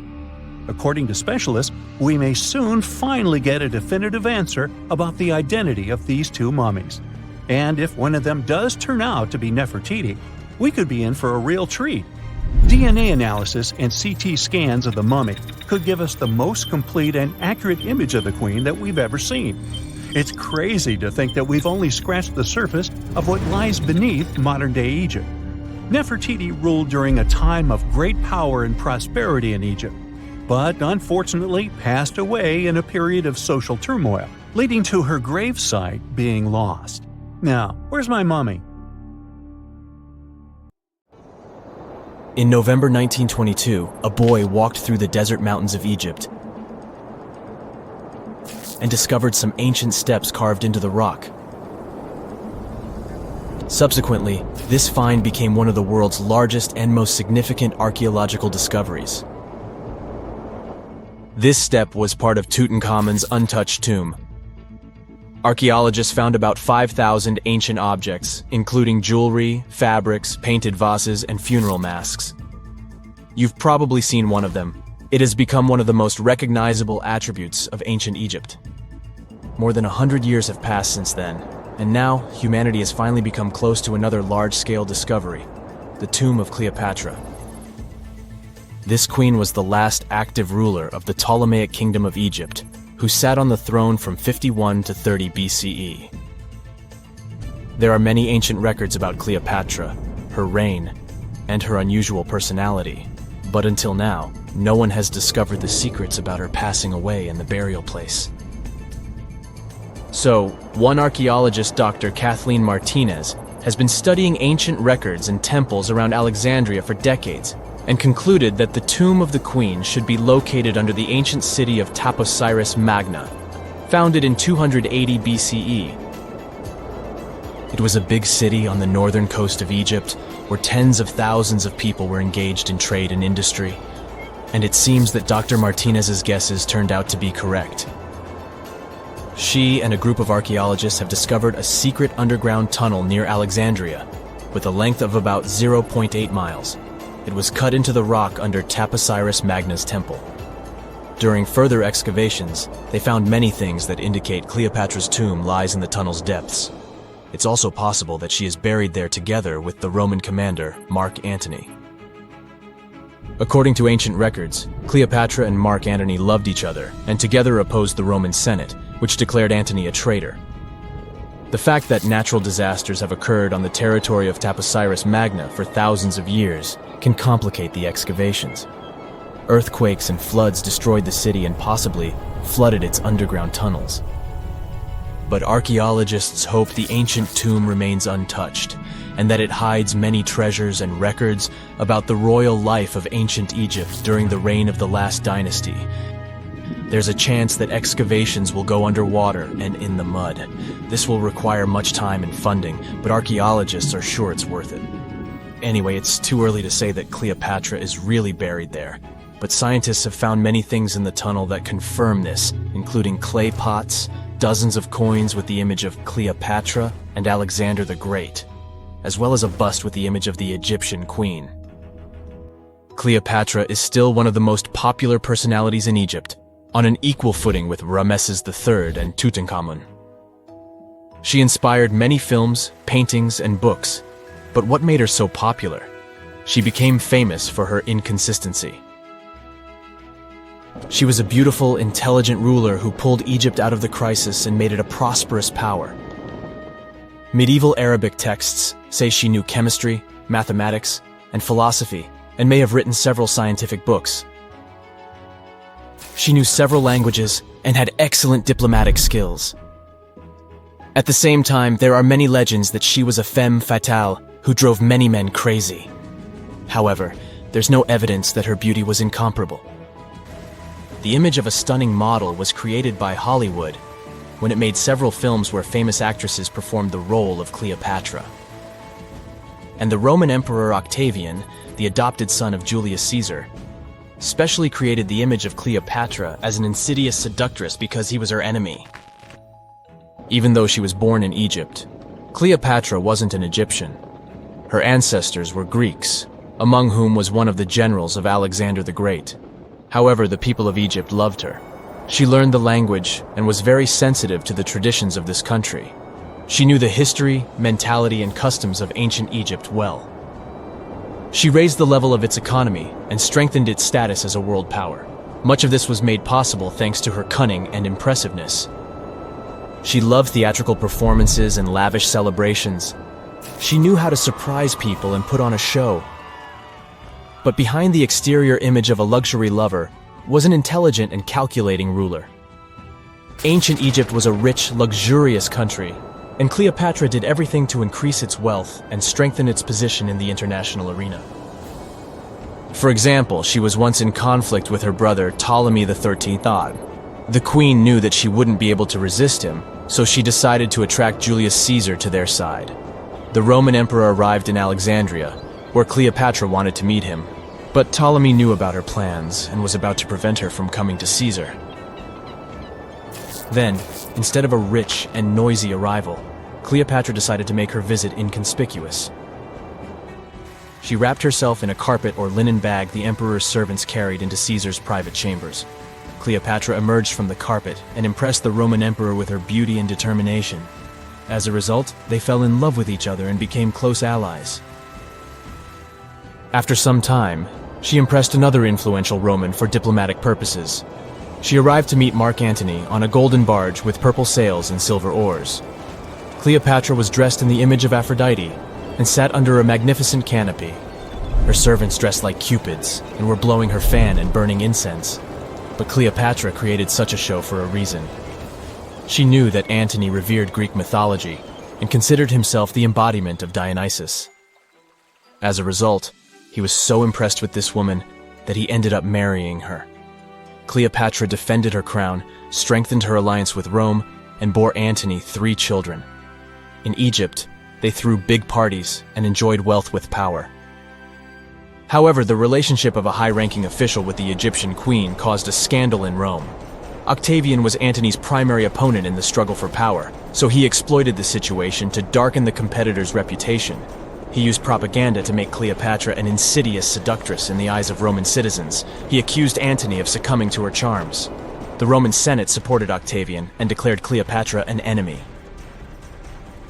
In 33 BCE, this conflict reached a high point when Antony's navy clashed with Octavian's fleet. The latter won and forced his enemy to flee to Egypt with Cleopatra. According to some records, they took refuge near Alexandria. Pursued by the Romans, they hid in one of Cleopatra's palaces and met their end. Some legends say that Cleopatra was an expert in poisons. She provoked a venomous snake, a viper or an Egyptian cobra, to bite her. Also, according to another legend, she pricked herself with a poisonous needle.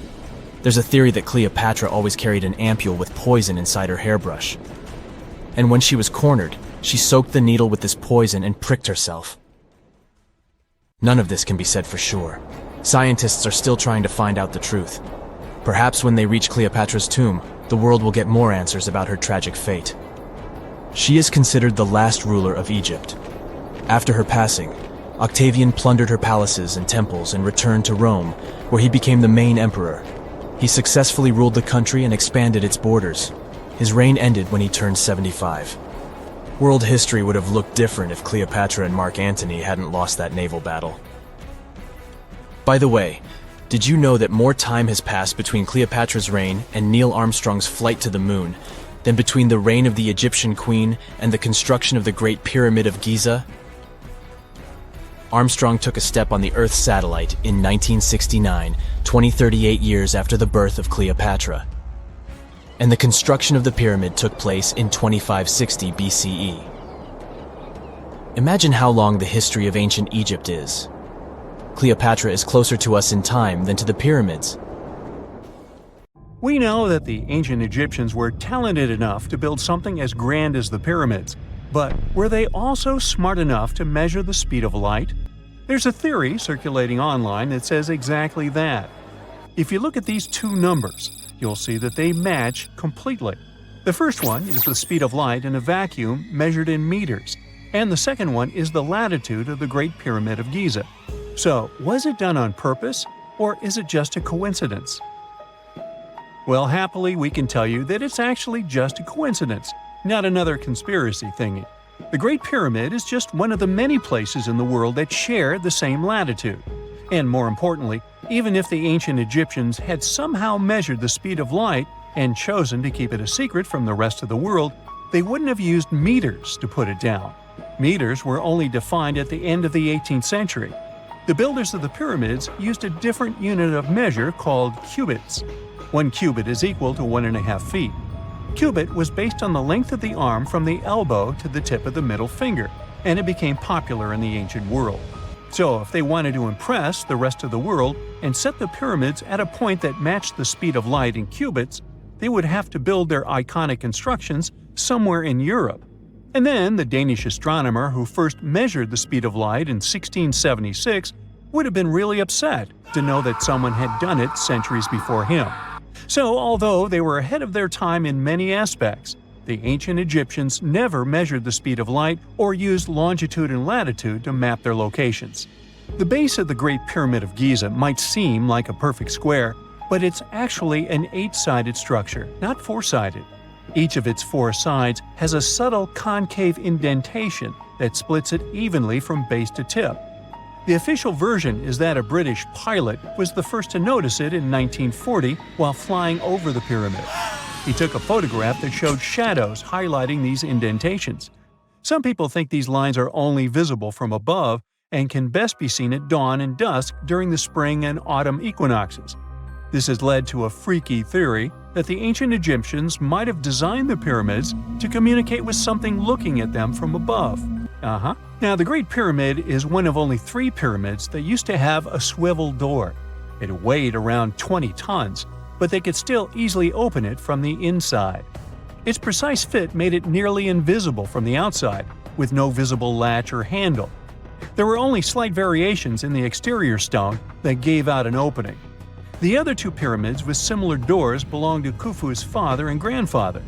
The Great Pyramid also has a hidden void at least 100 feet long that was only found in 2017. We still don't know what lies within the space, what purpose it served, or if it is the only space of its kind. Researchers used the same tech to see through cathedral walls, Mayan pyramids, and even volcanoes. It depends on a natural shower of subatomic particles called muons. They pass more easily through empty space than through solid materials. So if they arrange multiple muon detectors around a structure, scientists can map out its solid and empty areas. A team of scientists placed muon detectors inside the Great Pyramid and allowed them to gather data for months. Scientists have analyzed samples of the mortar used to build the pyramids many times. Although we know its composition, modern technology still can't replicate it. The mortar is mostly made from processed gypsum, but it wasn't used like the cement we use for bricks today. Instead, they used it to support the joints between the massive stones as they were set in place. The estimated amount they needed to construct the Great Pyramid was around 500,000 tons of mortar. The gypsum mortar is stronger than the stones themselves and has held up for thousands of years. Now, all 4 sides of the Great Pyramid are aligned with the cardinal points – north, south, east, and west. According to geologist and engineer Glenn Dash, the alignment is accurate to within 4 minutes of arc, or 1/15th of a degree. The architects managed to achieve this without modern tools like drones, blueprints, or computers. Many researchers try to explain this construction miracle. Maybe they used the pole star or the sun's shadow. Dash recently proposed a new, simpler idea. The Egyptians might have used the autumnal equinox to align the pyramids. It happens twice a year when the Earth's equator passes through the center of the sun's disk, making day and night nearly equal in length. To test his theory, Dash conducted an experiment on the 22nd of September 2016, the first day of the fall equinox. He used a special rod the Egyptians had to cast a shadow and tracked its tip at regular intervals, forming a smooth curve. By connecting 2 points of the curve with a taut string, he created an almost perfect east-west line. Dash noted that on the equinox, the shadow's tip runs in a straight line, nearly perfectly east-west, and with a slight counterclockwise error. There's a similar error in the pyramids. Although his experiment was conducted in Connecticut, Dash believes that the same method would work in Egypt. All the ancient Egyptians needed was a clear, sunny day. They could determine the fall equinox by counting 91 days from the summer solstice. But they left us few clues, and no engineering documents or architectural plans have been found that explain their methods. So they might have mapped shadows, but it's not definite. Now, scientists have long wondered how heavy stone blocks were carried to the pyramid sites, and they might finally have an answer.